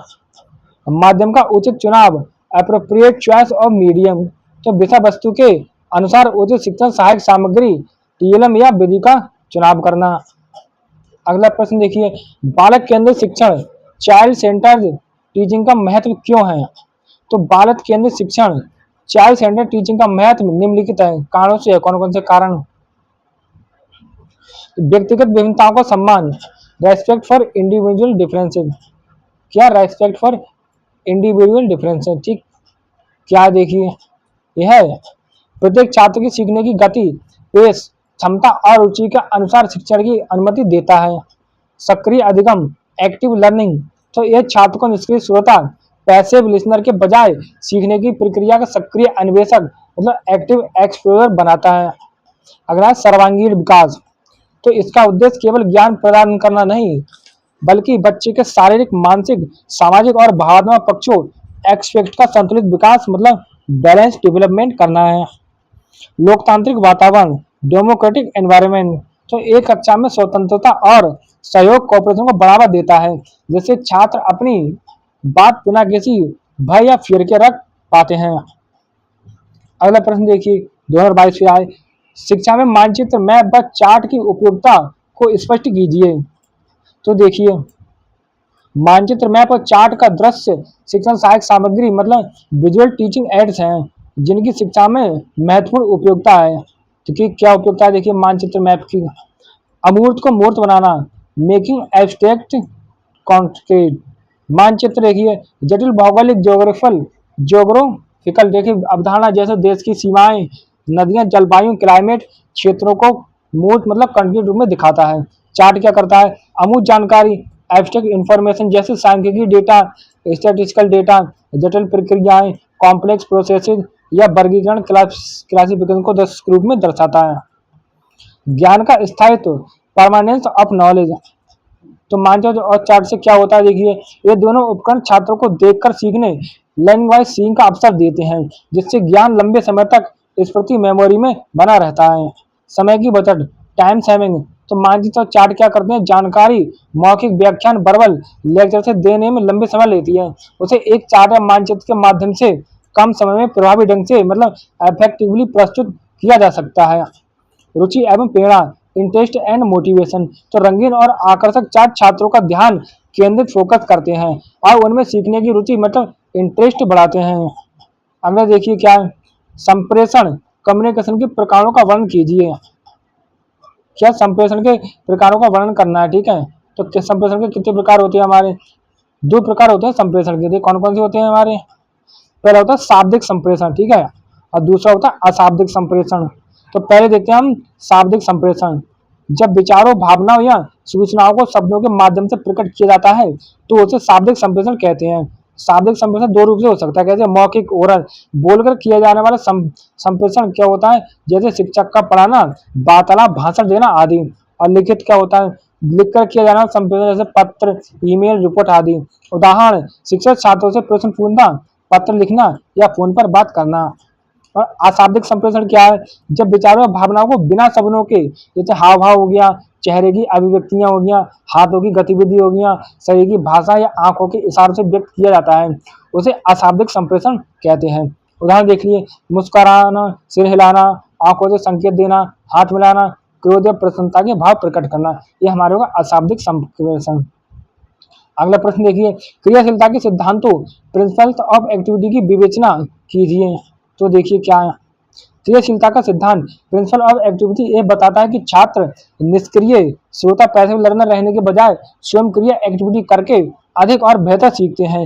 ये करके सीखने लर्निंग बाय डूइंग पर आधारित है। जैसे कैसे देखिए, सिद्धांतों की विवेचना देखिए, मनोवैज्ञानिक आधार, साइकोलॉजिकल बेसिस देखिए, बच्चे स्वभाव से क्रियाशील एक्टिव होते हैं। ये सिद्धांत उनकी इस सहज मतलब इन्नेट प्रकृति का उपयोग सीखने में करता है, ठीक है। और अगला देखिए, स्थायी अधिगम, परमानेंट लर्निंग। तो क्रियाकलापों, एक्टिविटीज द्वारा अर्जित एक्वायर्ड ज्ञान के व्यक्तिगत अनुभव मतलब पर्सनल एक्सपीरियंस का हिस्सा बन जाता है, जिससे वह लंबे समय तक स्थायी परमानेंट रहता है। सर्वांगीण विकास, होलिस्टिक डेवलपमेंट। तो क्रियाशीलता के सिद्धांत से क्या होता है, क्रियाशीलता केवल बौद्धिक इंटेलेक्चुअल विकास ही नहीं करती, बल्कि शारीरिक, फिजिकल, संवेदनात्मक, इमोशनल और सामाजिक सोशल कौशल स्किल्स का भी विकास करती है। प्रेरणा और रुचि, मोटिवेशन एंड इंटरेस्ट। तो कार्य में सक्रिय रूप से एक्टिवली शामिल होने वाले छात्र ऊबते नहीं है, मतलब बोर नहीं होते हैं, बल्कि उनमें विषय के प्रति रुचि, इंटरेस्ट और सीखने की प्रेरणा, मोटिवेशन बनी रहती है। अगला प्रश्न देखिए हमारा क्या है, शिक्षण, टीचिंग और प्रशिक्षण, ट्रेनिंग में अंतर बताइए। तो देखिए क्या अंतर है, शिक्षण, टीचिंग एवं प्रशिक्षण में अंतर देखिए। शिक्षण क्या होता है देखिए पहले, उसको हम बात जानेंगे प्रशिक्षण क्या होता है। तो शिक्षण का उद्देश्य विद्यार्थियों को ज्ञान, विचार, सिद्धांत और मूल्यों की शिक्षा देना है। इसमें शिक्षार्थियों को किसी विषय की व्यापक समझ दी जाती है, ठीक है, ताकि वह अपने जीवन में सही निर्णय ले सकें और बौद्धिक रूप से विकसित हो सकें। जैसे शिक्षक द्वारा कक्षा में इतिहास पढ़ाना या गणित पढ़ाना। अब प्रशिक्षण क्या होता है, प्रशिक्षण का उद्देश्य व्यक्ति को विशेष कौशल या कार्य कुशलता सिखाना है, ताकि वह किसी कार्य को कुशलता से कर सके। इसमें अभ्यास और व्यवहारिक क्रिया पर आधारित ध्यान दिया जाता है, ठीक, अधिक ध्यान दिया जाता है। ये सिलाई हो गया, कंप्यूटर मशीन चलाने का प्रशिक्षण, टाइपिंग वाला प्रशिक्षण हो गया, और हमारे 1 महीने का पढ़ाने का भी प्रशिक्षण लगता है, ठीक है, डीएलएड वालों का। अगला प्रश्न क्या है, उपचारात्मक शिक्षण, रेमेडियल टीचिंग को स्पष्ट करें। तो उपचारात्मक शिक्षण, रेमेडियल टीचिंग वह प्रक्रिया है जिसमें पहले निदान, डायग्नोसिस के माध्यम से छात्रों की सीखने में आ रही विशिष्ट कठिनाइयों मतलब स्पेसिफिक डिफिकल्टीज, कमियों और उनके कारणों का पता लगाया जाता है, और फिर उन कमियों को दूर करने के लिए विशेष सहायक शिक्षण मतलब स्पेशल सपोर्टिव टीचिंग की व्यवस्था की जाती है। स्पष्टीकरण देखिए है रेमेडियल टीचिंग का। यह शिक्षण मतलब उपचारात्मक शिक्षण सामान्य कक्षा शिक्षण से अलग है। यह उन छात्रों के लिए आवश्यक है जो अपेक्षित अधिगम स्तर मतलब एक्सपेक्टेड लेवल ऑफ लर्निंग से पीछे रह जाते हैं। इसका उद्देश्य केवल दोबारा पढ़ाना नहीं, बल्कि अधिगम की कमी, लर्निंग गैप के मूल कारण, रूट काज को समझकर उसे व्यक्तिगत, इंडिविजुअलाइज्ड या छोटे समूह के माध्यम से दूर करना है। अगला प्रश्न देखिए हमारा क्या है, सूक्ष्म शिक्षण, माइक्रो टीचिंग की प्रक्रिया प्रोसेस को समझाइए। तो सूक्ष्म शिक्षण, माइक्रो टीचिंग, शिक्षक प्रशिक्षक शिक्षक प्रशिक्षण मतलब टीचर ट्रेनिंग की एक तकनीक ही है जिसमें क्या होता है, शिक्षक प्रशिक्षु ट्रेनी टीचर किसी एक विशिष्ट शिक्षण कौशल स्पेसिफिक टीचिंग स्किल का अभ्यास 5-10 मिनट की छोटी अवधि के लिए छात्रों के छोटे समूह 500 तक छात्रों के सामने कराता है। और देखिए इस प्रक्रिया के चरण क्या है, देखिए क्या हमारे प्रक्रिया के चरण, पहला है हमारा योजना बनाना, ठीक है। तो प्रशिक्षु किसी एक कौशल जैसे प्रश्न पूछना पर एक छोटा पाठ मतलब लेसन तैयार करता है। फिर है शिक्षण टीचिंग, प्रशिक्षु 5-10 मिनट के लिए छात्रों के छोटे समूह को पढ़ाता है। फिर है प्रतिपुष्टि फीडबैक, तो पर्यवेक्षक सुपरवाइजर या सहपाठियों द्वारा तुरंत शिक्षण की प्रभावशीलता पर रचनात्मक प्रतिपुष्टि मतलब कंस्ट्रक्टिव फीडबैक दी जाती है। और फिर पुनः योजना रिप्लान, तो प्रशिक्षु प्रतिपुष्टि के आधार पर अपनी पाठ्य योजना में सुधार करता है। फिर पुनः शिक्षण रेटीच, तो प्रशिक्षु उसी पाठ को सुधार के साथ नए समूह को या उसी समूह को पढ़ाता है। और फिर पुनः प्रतिपुष्टि रे फीडबैक, तो पुनः प्रतिपुष्टि दी जाती है और ये चक्र तब तक चलता है जब तक कौशल में वांछित महारत मतलब डिजायर मास्टरी प्राप्त ना हो जाए। अगला प्रश्न क्या है, बहुक्षेत्रीय शिक्षण मल्टी डोमेन टीचिंग से क्या अभिप्राय है। तो बहुक्षेत्रीय शिक्षण मल्टी डोमेन टीचिंग से अभिप्राय शिक्षण प्रक्रिया को केवल संज्ञानात्मक क्षेत्र मतलब कॉग्निटिव डोमेन ज्ञान और बुद्धि तक सीमित न रखकर छात्रों के अधिगम लर्निंग को शिक्षा के 3 मुख्य क्षेत्रों डोमेन से जोड़ना है। कौन कौन से हैं, संज्ञानात्मक क्षेत्र, कॉग्निटिव डोमेन, ज्ञान बोध अनुप्रयोग एप्लीकेशन और विश्लेषण और एनालिसिस। फिर भावनात्मक क्षेत्र अफेक्टिव डोमेन, इनमें क्या क्या आते हैं, भावनाओं इमोशन दृष्टिकोणों, ठीक है, मूल्यों और रुचियों का विकास मतलब इंटरेस्ट का विकास। मनोगत्यात्मक क्षेत्र साइकोमोटर डोमेन, तो शारीरिक एवं क्रियात्मक कौशल फिजिकल एंड मोटर स्किल्स का विकास जैसे लिखना, प्रयोग करना, चित्र बनाना आदि। तो इस शिक्षण का लक्ष्य छात्र का सर्वांगीण और संतुलित विकास तथा होलिस्टिक एंड बैलेंस डेवलपमेंट करना होता है। अगला प्रश्न हमारा, कथन युक्ति स्टेटमेंट टेक्निक को स्पष्ट कीजिए। तो कथन युक्ति स्टेटमेंट टेक्निक से अभिप्राय है शिक्षण के दौरान किसी भी शिक्षण सहायक सामग्री टीएलएम या विषय वस्तु कंटेंट को प्रस्तुत करते समय शिक्षक द्वारा दिए गए स्पष्ट, संक्षिप्त और अर्थपूर्ण मौखिक कथन वर्बल स्टेटमेंट। स्पष्टीकरण देखिए क्या इसका, यह युक्ति व्याख्यान लेक्चर से भिन्न है। इसका उपयोग तब किया जाता है जब शिक्षक किसी तथ्य फैक्ट को रेखांकित हाईलाइट करना चाहता है, किसी नियम रूल या सिद्धांत को सूत्रबद्ध फॉर्मुलेट करना होता है, छात्रों का एक विशिष्ट बिंदु स्पेसिफिक पॉइंट की ओर आकर्षित करना होता है, छात्र का ध्यान क्या करना होता है, एक विशिष्ट बिंदु की ओर आकर्षित करना होता है। तो प्रभावी कथन में युक्ति का स्पष्ट उच्चारण, क्लियर प्रोनाउंसिएशन, आत्मविश्वास, कॉन्फिडेंस और विषय के प्रति पूर्ण जानकारी होनी चाहिए। अगला प्रश्न हमारा देखिए क्या है, तो शिक्षण में अभिप्रेरणा का सिद्धांत प्रिंसिपल और मोटिवेशन से क्या आशय है। ठीक है, तो शिक्षण में अभिप्रेरणा का सिद्धांत प्रिंसिपल और मोटिवेशन इस बात पर बल देता है कि छात्रों को किसी भी विषय को पढ़ाने से पहले उन्हें मानसिक रूप से तैयार मेंटली रेडी करना और उनमें सीखने की इच्छा डिजायर टू लर्न उत्पन्न करना अत्यंत आवश्यक है। इससे की आशय क्या है देखिए, तत्परता रेडीनेस, तो यह सिद्धांत मानता है कि केवल सीखने के लिए तत्पर रेडी छात्र सफलतापूर्वक सीख पाते हैं। रुचि का विकास, तो शिक्षक को ऐसी विधियों मेथड्स का प्रयोग करना चाहिए जो छात्रों में विषय के प्रति स्वाभाविक रुचि, नेचुरल इंटरेस्ट और जिज्ञासा क्यूरियोसिटी पैदा करें। लक्ष्य से जोड़ना, तो छात्रों को यह महसूस कराना कि वे जो सीख रहे हैं तो उनके भविष्य के लक्ष्यों, फ्यूचर गोल्स और दैनिक जीवन डेली लाइफ के लिए उपयोगी यूजफुल है। अगला प्रश्न देखिए हमारा क्या है, अपेक्षित अधिगम स्तर expected level of learning EL की संकल्पना मतलब कॉन्सेप्ट क्या है। तो अपेक्षित अधिगम स्तर एक्सपेक्टेड लेवल ऑफ लर्निंग की संकल्पना कॉन्सेप्ट यह है कि एक विशिष्ट कक्षा स्पेसिफिक ग्रेड के छात्र को एक निश्चित समय सीमा के भीतर किसी विषय या क्षेत्र में न्यूनतम रूप से मिनिमल कितनी दक्षता या कौशल या ज्ञान प्राप्त कर लेना चाहिए। जैसे कोई कक्षा 4 का बच्चा है तो हम उससे एक्सपेक्ट करेंगे मतलब उससे अपेक्षित करेंगे कि इसका अधिगम स्तर मतलब उसकी जो लर्निंग लेवल है वो कक्षा 4 की ही होनी चाहिए। संकल्पना देखिए इसकी क्या है, यह अवधारणा 1970-80 के दशक में आई जिसका उद्देश्य शैक्षिक असमानता, एजुकेशनल इनइक्वालिटी को कम करना था। ये गुणवत्ता पूर्ण शिक्षा मतलब क्वालिटी एजुकेशन सुनिश्चित करने पर जोर देती है, जहां सभी छात्र उनकी पृष्ठभूमि बैकग्राउंड कुछ भी हो, पाठ्यक्रम करिकुलम की मूलभूत दक्षताओं मतलब फंडामेंटल कॉम्पिटेंस को अनिवार्य रूप से मतलब मैंडेटरी प्राप्त करें। यह उपचारात्मक शिक्षण का आधार है। आज देखिए 2023 पर हम पहला प्रश्न देखिए, शिक्षण टीचिंग एवं प्रशिक्षण ट्रेनिंग में क्या अंतर है, डिफरेंसेस को समझाइए। तो शिक्षण एवं प्रशिक्षण में अंतर देखिए क्या है। तो शिक्षण क्या देखिए, टीचिंग। तो शिक्षण का उद्देश्य विद्यार्थियों में ज्ञान, समझ, विचारशीलता और मूल्यों का विकास करना होता है। इसमें शिक्षक विद्यार्थियों को किसी विषय का सैद्धांतिक ज्ञान प्रदान करता है ताकि वे अपने जीवन में उसका प्रयोग कर सकें। उदाहरण देखिए, शिक्षक द्वारा कक्षा में विज्ञान, गणित या इतिहास का अध्यापन कराना। अब देखिए प्रशिक्षण क्या है, ट्रेनिंग। प्रशिक्षण का उद्देश्य व्यक्ति को किसी विशेष कार्य को करने की दक्षता और कौशल प्रदान करना है।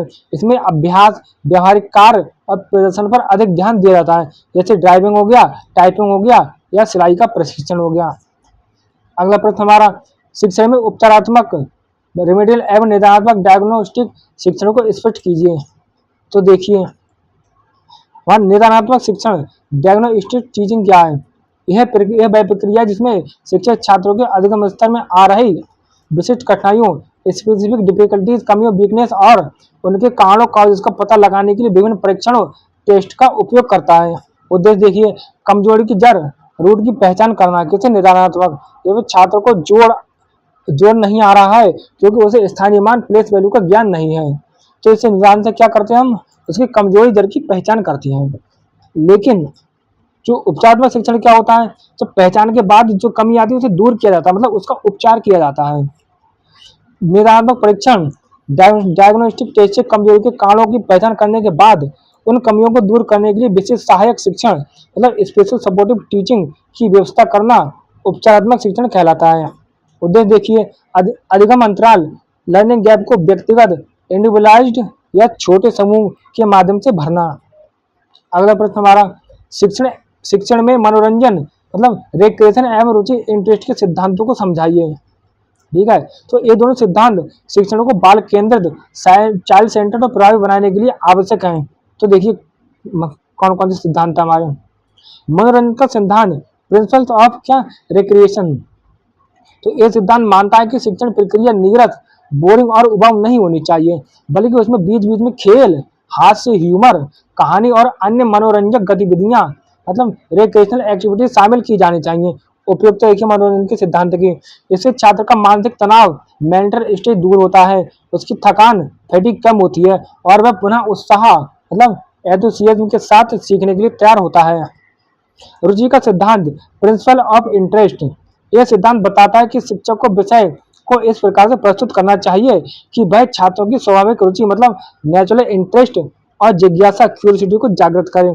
उपयुक्त देखिए रुचि के सिद्धांत की, जिस कार्य में छात्र की रुचि होती है वह उसे बिना किसी बाहरी दबाव तो एक्शनल प्रेशर की सक्रियता, एक्टिवनेस के साथ सीखता है, जिसके अधिगम मतलब लर्निंग स्थायी हो जाता है। अगला प्रश्न, ब्लूम द्वारा संपादित शिक्षण के उद्देश्य, ऑब्जेक्टिव्स को समझाइए। तो बीएस ब्लूम ने 1956 में शैक्षिक उद्देश्यों, एजुकेशनल ऑब्जेक्टिव्स का वर्गीकरण मतलब टैक्सोनॉमी होती है, उसका वर्गीकरण प्रस्तुत किया, जिसे ब्लूम टैक्सोनॉमी कहा जाता है। उन्होंने शिक्षण के उद्देश्यों को 3 प्रमुख क्षेत्रों में बांटा। कौन कौन से 3 क्षेत्र हमारे ब्लूम के अनुसार। पहला है संज्ञानात्मक क्षेत्र, कॉग्निटिव डोमेन। तो यह ज्ञान, तर्क, रीजनिंग, समस्या समाधान, प्रॉब्लम सॉल्विंग और सूचना के प्रसंस्करण, प्रोसेसिंग ऑफ इंफॉर्मेशन से संबंधित है, जैसे ज्ञान, बोध, अनुप्रयोग, विश्लेषण, संश्लेषण और मूल्यांकन। दूसरा क्या है, भावात्मक संवेगात्मक क्षेत्र मतलब अफेक्टिव डोमेन। तो यह भावनाओं, इमोशन, दृष्टिकोणों, एटीट्यूड्स, मूल्यों, वैल्यूज, रुचियों, इंटरेस्ट और प्रशंसा, एप्रिसिएशन से संबंधित है। तीसरा मनोगत्यात्मक क्षेत्र, साइकोमोटर डोमेन। यह शारीरिक कौशल, फिजिकल स्किल्स, गत्यात्मक क्रियाओं, मोटर एक्टिविटीज और समन्वय मतलब कोऑर्डिनेशन से संबंधित है, जैसे प्रयोग करना, लिखना और ड्राइंग। अगला देखिए क्या हमारा प्रश्न। तो व्यक्तिगत विभिन्नता, इंडिविजुअल डिफरेंसेस के सिद्धांत से आप क्या समझते हैं, संक्षेप में समझाइए। तो व्यक्तिगत विभिन्नता, प्रिंसिपल ऑफ इंडिविजुअल डिफरेंसेस। इसका देखिए, इस सिद्धांत का अर्थ है कि दुनिया के किन्हीं 2 व्यक्तियों जो इंडिविजुअल्स में चाहे वे जुड़वा हो कोई क्यों ना हो। सीखने की गति, लर्निंग पेस, क्षमता, कैपेसिटी, रुचि, इंटरेस्ट, बुद्धि, इंटेलिजेंस, शारीरिक बनावट और स्वभाव, टेम्परेट में भिन्नता, डिफरेंस पाई जाती है कहीं ना कहीं। और शिक्षण में इसका महत्व देखिए, तो शिक्षक को इन विभिन्नताओं को पहचानना चाहिए और अपने शिक्षण को लचीला, फ्लेक्सिबल बनाना चाहिए।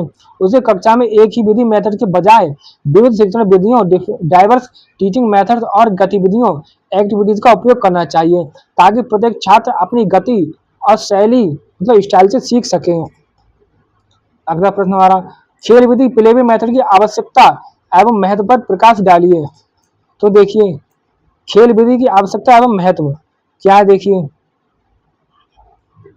तो स्वाभाविक विकास, नेचुरल डेवलपमेंट, बच्चे खेल के प्रति स्वाभाविक नेचुरल रूप से आकर्षित होते हैं। ये विधि उनकी इस सहज प्रवृत्ति क्या होती है, इन्हें टेंडेंसी का उपयोग करके अधिगम लर्निंग को उनके लिए स्वाभाविक बनाती है। और दूसरी आवश्यकता देखिए, मानसिक और शारीरिक ऊर्जा का उपयोग। तो खेल विधि बच्चों की अतिरिक्त शारीरिक और मानसिक ऊर्जा, एनर्जी को सीखने की दिशा में रचनात्मक कॉन्स्ट्रक्टिव रूप से मोड़ती है। अगला, रुचि एवं आनंददायक अधिगम, जॉयफुल लर्निंग।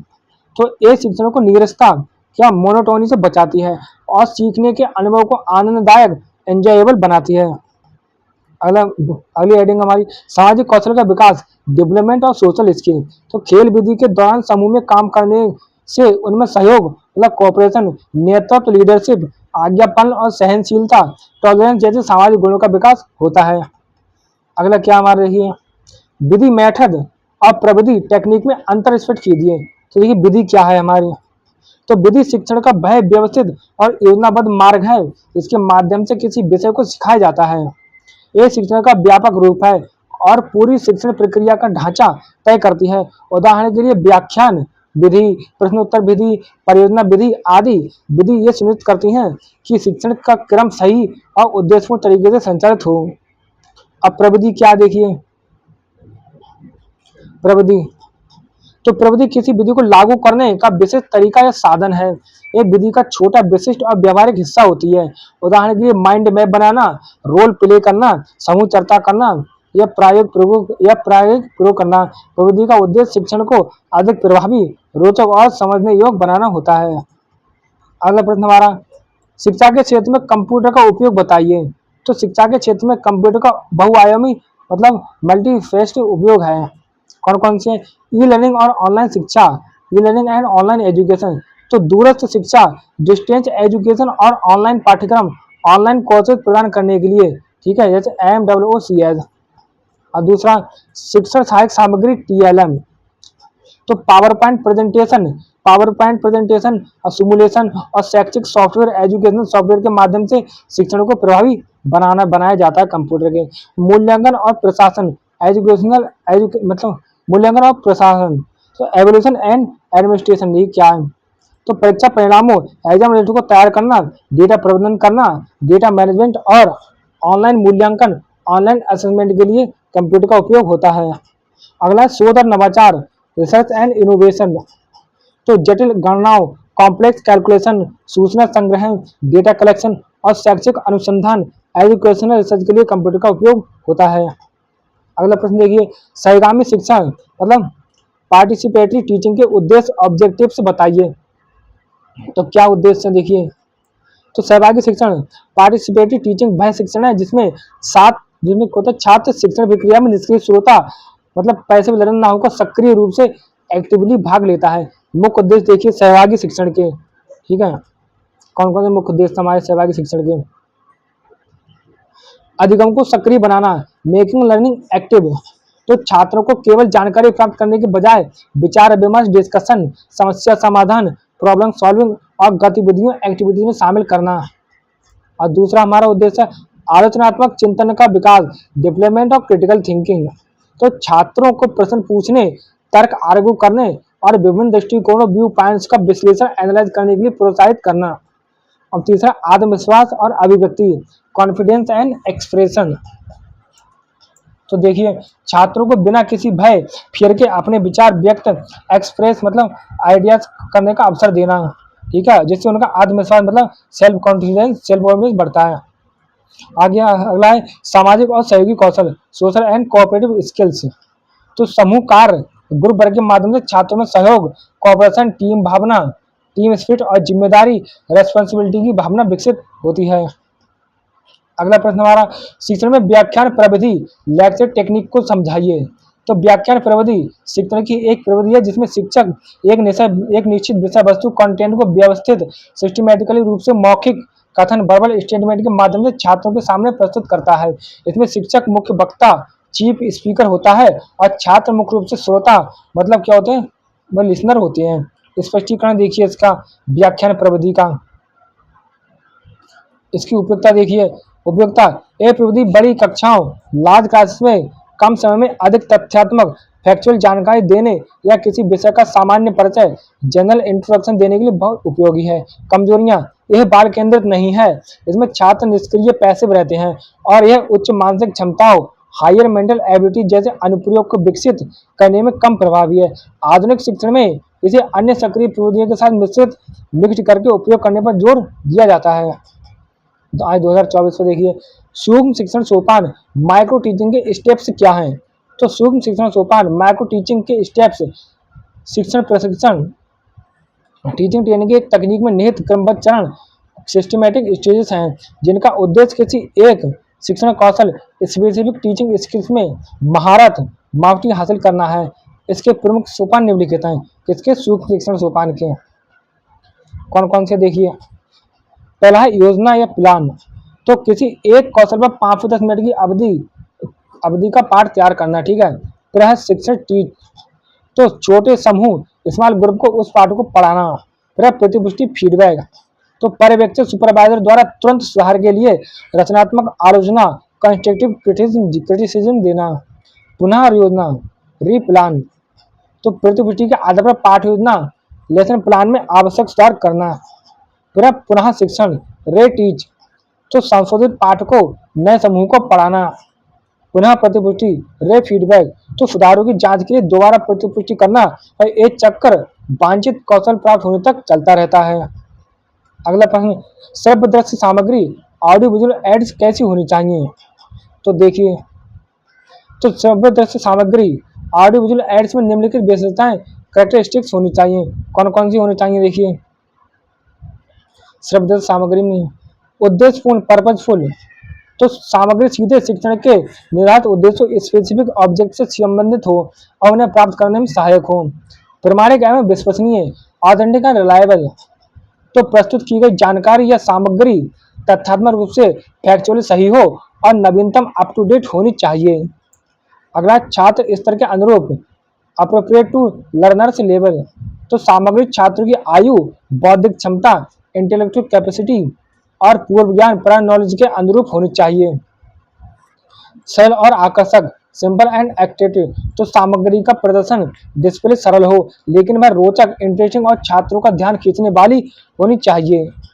तो उपयोग में आसान इजी टू यूज, तो शिक्षक के लिए इसका उपयोग और रखरखाव मेंटेनेंस आसान होना चाहिए। किसका? श्रव्य सामग्री का। अगला प्रश्न हमारा क्या देखिए, शैक्षिक दूरदर्शन कार्यक्रम एजुकेशनल टेलीविजन प्रोग्राम की आधारभूत प्रक्रिया बेसिक प्रोसेस बताइए। तो शैक्षिक दूरदर्शन कार्यक्रम एजुकेशनल टेलीविजन प्रोग्राम की आधारभूत प्रक्रिया में मुख्य रूप से 3 चरण शामिल होते हैं। कौन कौन सी होते हैं देखिए, पहला है पूर्व उत्पादन प्री प्रोडक्शन, तो आवश्यकता आकलन नीड असेसमेंट शैक्षिक आवश्यकताओं और लक्षित दर्शकों टारगेट ऑडियंस का निर्धारण। सामग्री विकास कंटेंट डेवलपमेंट, तो विषय वस्तु का चयन उद्देश्यों का निर्धारण और पटकथा स्क्रिप्ट लेखन। तो ये हमारे किस में आ गया, ये प्री प्रोडक्शन में आ गया, मतलब पूर्व उत्पादन में। इसके बाद आता है उत्पादन प्रोडक्शन, तो रिकॉर्डिंग, तो स्टूडियो या बाहरी स्थानों आउटडोर लोकेशन पर शूट मतलब दृश्यों को क्या करना, रिकॉर्ड करना, शूट करना। संपादन एडिटिंग, तो रिकॉर्ड किए गए फुटेज को संपादित एडिट करना। ग्राफिक्स ध्वनि और साउंड और संगीत जोड़ना, संगीत दूरदर्शन में, ठीक है। इसके बाद तीसरा क्या है, पश्चात उत्पादन एवं प्रसारण पोस्ट प्रोडक्शन एंड ब्रॉडकास्टिंग, तो मूल्यांकन एवोल्यूशन, तो कार्यक्रम की प्रभावशीलता इफेक्टिवनेस और गुणवत्ता की जांच कराना। प्रसारण ब्रॉडकास्ट, तो निर्धारित समय सारणी फिक्स टाइम टेबल के अनुसार कार्यक्रमों को दर्शक तक पहुंचाना, जैसे ज्ञान दर्शन चैनल हो गया। अगला प्रश्न हमारा, निदानात्मक शिक्षण डायग्नोस्टिक टीचिंग के प्रमुख साधनों मेजर टूल्स का उल्लेख कीजिए। तो निदानात्मक शिक्षण डायग्नोस्टिक टीचर के प्रमुख साधन टूल जिनका उपयोग छात्र को सीखने की कठिनाइयों लर्निंग डिफिकल्टीज के कारणों का पता लगाने के लिए किया जाता है। तो देखिए, निदानात्मक परीक्षण डायग्नोस्टिक टेस्ट तो ये विशेष रूप से डिजाइन किए गए मानकीकृत परीक्षण स्टैंडर्डाइज्ड टेस्ट होते हैं जो विषय में छात्र की विशिष्ट कमियों स्पेसिफिक वीकनेस की पहचान करते हैं। साक्षात्कार इंटरव्यू तो शिक्षक द्वारा छात्र या उसके माता पिता से व्यक्तिगत बातचीत करके समस्याओं की पृष्ठभूमि बैकग्राउंड और कारणों को जानना। अवलोकन ऑब्जर्वेशन तो कक्षा में या गतिविधि के दौरान छात्र के व्यवहार बिहेवियर प्रतिक्रिया और रेस्पॉन्सेज और सीखने के पैटर्न लर्निंग पैटर्न्स का व्यवस्थित मतलब सिस्टमेटिक रूप से अवलोकन करना। अगला संचयी अभिलेख क्यूमुलेटिव रिकॉर्ड तो छात्र की पिछली शैक्षिक प्रगति पास्ट एकेडमिक प्रोसेस स्वास्थ्य और सामाजिक भावनात्मक इतिहास मतलब सोशल इमोशनल हिस्ट्री की जांच करना। अगला प्रश्न क्या हमारा, किसी एक शिक्षण प्रविधि टीचिंग टेक्निक को विस्तार से समझाइए। तो हम जानेंगे किसके, कहानी कथन प्रविधि स्टोरी टेलिंग टेक्निक। कहानी सुनाना स्टोरी टेलिंग शिक्षण की एक प्राचीन और प्रभावी प्रविधि है, ठीक है, जिसमें शिक्षक विषय वस्तु कंटेंट या अवधारणा कॉन्सेप्ट को एक कथा नैरेटिव के रूप में प्रस्तुत करता है। उपयोगिता देखिए कहानी विधि की, ये विधि बच्चों में एकाग्रता कंसंट्रेशन कल्पनाशीलता इमेजिनेशन और भाषा कौशल लैंग्वेज स्किल का विकास करती है। यह नीरस बोरिंग और विषयों को भी रोचक इंटरेस्टिंग बना देती है।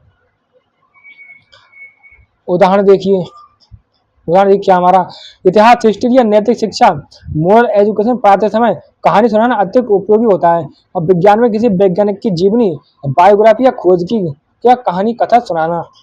सावधानियां देखिए, तो छात्रों के स्तर के अनुरूप अप्रोप्रिएट टू लेवल होने चाहिए क्या कहानियां। कहानी की भाषा सरल प्रभावपूर्ण फ्लुएंट और शिक्षक की आवाज में उतार चढ़ाव मॉड्यूलेशन होना चाहिए ताकि प्रभावशीलता इफेक्टिवनेस बनी रहे। कहानी का अंत हमेशा शिक्षण उद्देश्य मतलब टीचिंग ऑब्जेक्टिव से जुड़ना चाहिए। अगला प्रश्न हमारा, उपचारात्मक शिक्षण रेमेडियल टीचिंग किसे कहते हैं। इस शिक्षण में प्रयुक्त होने वाली विधियों को भी समझाइए। तो देखिए, उपचारात्मक शिक्षण रेमेडियल टीचिंग क्या है, यह वह विशेष सहायक शिक्षण स्पेशल सपोर्ट टीचिंग है जो निदानात्मक परीक्षण के बाद कि किसके निदानात्मक परीक्षण मतलब डायग्नोस्टिक टेस्ट के बाद उन छात्रों को दिया जाता है जो किसी विशेष विषय या कौशल में पिछड़ रहे हैं। इसका लक्ष्य सीखने की कमियों लर्निंग डिफिशियंसी के मूल कारणों को दूर करके अपेक्षित अधिकतम स्तर एक्सपेक्टेड लेवल ऑफ लर्निंग प्राप्त करना है। प्रयुक्त होने वाली विधियां देखिए, इसमें कौन कौन सी हैं। प्रयुक्त होने वाली विधियां इसमें उपचारात्मक शिक्षण में व्यक्तिगत शिक्षण इंडिविजुअलाइज्ड इंस्ट्रक्शन तो मंद अधिगम कर्ताओं स्लो लर्नर्स पर अधिक ध्यान देने के लिए एक पर एक मतलब वन ऑन वन आधार पर शिक्षण देना मतलब एक व्यक्ति को एक ही शिक्षण देगा। उपचारात्मक छोटे समूह में शिक्षण स्मॉल ग्रुप इंस्ट्रक्शन तो समान कठिनाई सिमिलर डिफिकल्टीज वाले 4 से 5 छात्रों का समूह बनाकर उन्हें उसी समस्या पर केंद्रित अभ्यास फोकस पर प्रैक्टिस कराना। बहुसंवेदी शिक्षण मल्टी सेंसरी मेथड तो केवल देखकर या सुनकर नहीं बल्कि स्पर्श टच श्रवण हियरिंग और दृष्टि साइट जैसे कई इंद्रियों सेंसेस का उपयोग करके शिक्षण देना जैसे फ्लैश कार्ड खेल। अभ्यास और पुनरावृत्ति प्रैक्टिस एंड रिपीटेशन तो अवधारणा कॉन्सेप्ट को मजबूत करने के लिए पाठ्य सामग्री का बार बार अभ्यास और पुनरावृत्ति मतलब रिवीजन कराना। अगला प्रश्न हमारा क्या देखिए, छात्र सहभागिता कौशल स्टूडेंट पार्टिसिपेंट स्किल से आप क्या समझते हैं। कक्षा कक्ष में छात्र की सहभागिता की आवश्यकता नीड पर प्रकाश डालिए। तो देखिए, छात्र सहभागिता कौशल स्टूडेंट पार्टिसिपेटिंग स्किल तो ये शिक्षण कौशल शिक्षक की वह योग्यता है एबिलिटी है जिसके द्वारा वह कक्षा में छात्रों को निष्क्रिय श्रोता पैसिव लर्नर के बजाय शिक्षण अधिगम प्रक्रिया मतलब टीचिंग लर्निंग प्रोसेस में सक्रिय रूप से एक्टिवली शामिल होने के लिए प्रेरित करता है। इसमें प्रश्न पूछना चर्चा करना उत्तर देना और गतिविधि करना शामिल है। तो छात्र सहभागिता कौशल क्या है, ये शिक्षक की वह योग्यता है जिसके द्वारा वह कक्षा में छात्रों को निष्क्रिय श्रोता के बजाय शिक्षण अधिगम प्रक्रिया टीचिंग लर्निंग प्रोसेस में सक्रिय रूप से शामिल होने के लिए प्रेरित करता है। और कक्षा में इसकी आवश्यकता देखिए, कक्षा कक्ष में आवश्यकता। सक्रिय अधिगम एक्टिव लर्निंग, तो सहभागिता छात्रों को सोचने, तर्क मतलब जो होता है रीजनिंग होती है वो करने और समस्या समाधान प्रॉब्लम सॉल्विंग शामिल करती है, जिससे ज्ञान का निर्माण कॉन्टेक्शन नॉलेज होता है, कॉन्टेक्शन ऑफ नॉलेज होता है। ठीक है, जुड़ा हुआ प्रेरणा एंगेजमेंट एंड मोटिवेशन, तो जब छात्रों को बोलने का मौका मिलता है तो वे अधिक प्रेरित, मोटिवेटेड और कक्षा से जुड़ाव मतलब एंगेजमेंट महसूस करते हैं। बोध का मूल्यांकन असेसमेंट और अंडरस्टैंडिंग, तो शिक्षक तुरंत जान पाता है कि छात्रों को विषय समझ आ रहा है या नहीं, जिससे वह अपने शिक्षण में तुरंत सुधार इमीडिएट करेक्शन कर सकता है। आत्मविश्वास का विकास कॉन्फिडेंस ऑफ डेवलपमेंट, तो विचार व्यक्त करने और प्रश्न पूछने से छात्रों का आत्मविश्वास सेल्फ कॉन्फिडेंस बढ़ता है। अगला प्रश्न हमारा संप्रेषण प्रक्रिया कम्युनिकेशन प्रोसेस में किन तत्वों एलिमेंट्स का होना आवश्यक है, संक्षेप में बताइए। तो संप्रेषण प्रक्रिया कम्युनिकेशन को पूरा करने के लिए निम्नलिखित तत्वों एलिमेंट का होना आवश्यक है। कौन कौन से तत्व होने चाहिए? पहला होना चाहिए संप्रेषक, जिसे कहते हैं सेंडर या सोर्स, तो वह व्यक्ति जो संदेश मैसेज भेजता है या उत्पन्न करता है, जैसे शिक्षक हो गया। फिर संदेश मैसेज, वह सूचना विचार या भावना जिसे संप्रेषक भेजना चाहता है, जैसे विषय वस्तु हो गया। माध्यम चैनल या मीडियम, तो वह तरीका जिसके द्वारा संदेश भेजा जाता है, जैसे मौखिक, लिखित और श्रव्य दृश्य सामग्री। चौथी बात है प्राप्तकर्ता रिसीवर, वह व्यक्ति जिसे संदेश प्राप्त होता है, जैसे छात्र। प्रतिपुष्टि फीडबैक, तो प्राप्तकर्ता द्वारा दी गई प्रतिक्रिया रिस्पॉन्स, जिससे पता चलता है कि छात्र के संदेश को सही ढंग से समझा गया है या नहीं। अगला देखिए शिक्षण अधिगम सामग्री, अगला प्रश्न हमारा क्या देखिए, शिक्षण अधिगम सामग्री टीएलएम के रखरखाव मेंटेनेंस में बरती जाने वाली सावधानियों को स्पष्ट कीजिए। तो देखिए शिक्षण अधिगम सामग्री टीएलएम के उचित रखरखाव प्रॉपर मेंटेनेंस के लिए निम्नलिखित सावधानियां आवश्यक हैं। कौन कौन सी सावधानियां आवश्यक है? देखिए सुरक्षित भंडारण सेफ स्टोरेज, तो सामग्री को उपयोग के बाद धूल, नमी, मॉइस्चर और कीटों से बचाने के लिए साफ और बंद अलमारी मतलब क्लोज कपबोर्ड या बक्से में रखना। नियमित जांच रेगुलर चेकिंग, तो समय समय पर सामग्री की टूट फूट, बियर एंड डियर, क्षति, डैमेज की जांच करना और तुरंत उसकी मरम्मत रिपेयर करना। सही हैंडलिंग करेक्ट हैंडलिंग, तो सामग्री का उपयोग करते समय कोमलता जेंटलनेस बरतना, खासकर नाजुक मतलब डेलिकेट या इलेक्ट्रॉनिक उपकरण के साथ। फिर वर्गीकरण और सूची क्लासिफिकेशन एंड इन्वेंटरी, तो सामग्री को विषय या प्रकार के आधार पर वर्गीकृत क्लासिफाई करना और एक सूची इन्वेंटरी बनाकर रखना, ताकि आवश्यकता पड़ने पर आसानी से मिल सके। फिर सफाई, फिर क्लीनिंग, तो सामग्री को नियमित रूप से सूखे या नम कपड़े से साफ करना चाहिए। लास्ट में आज का हमारा शिक्षण सिद्धांतों टीचिंग प्रिंसिपल्स के प्रमुख आधारों मेजर बेसिस का वर्णन कीजिए। तो शिक्षण सिद्धांत टीचिंग प्रिंसिपल वे नियम और मान्यताएं मतलब बिलीफ्स हैं जो प्रभावी शिक्षण के लिए मार्गदर्शन करते हैं। इनके प्रमुख आधार मेजर बेसिस निम्नलिखित हैं। कौन कौन से हैं देखिए।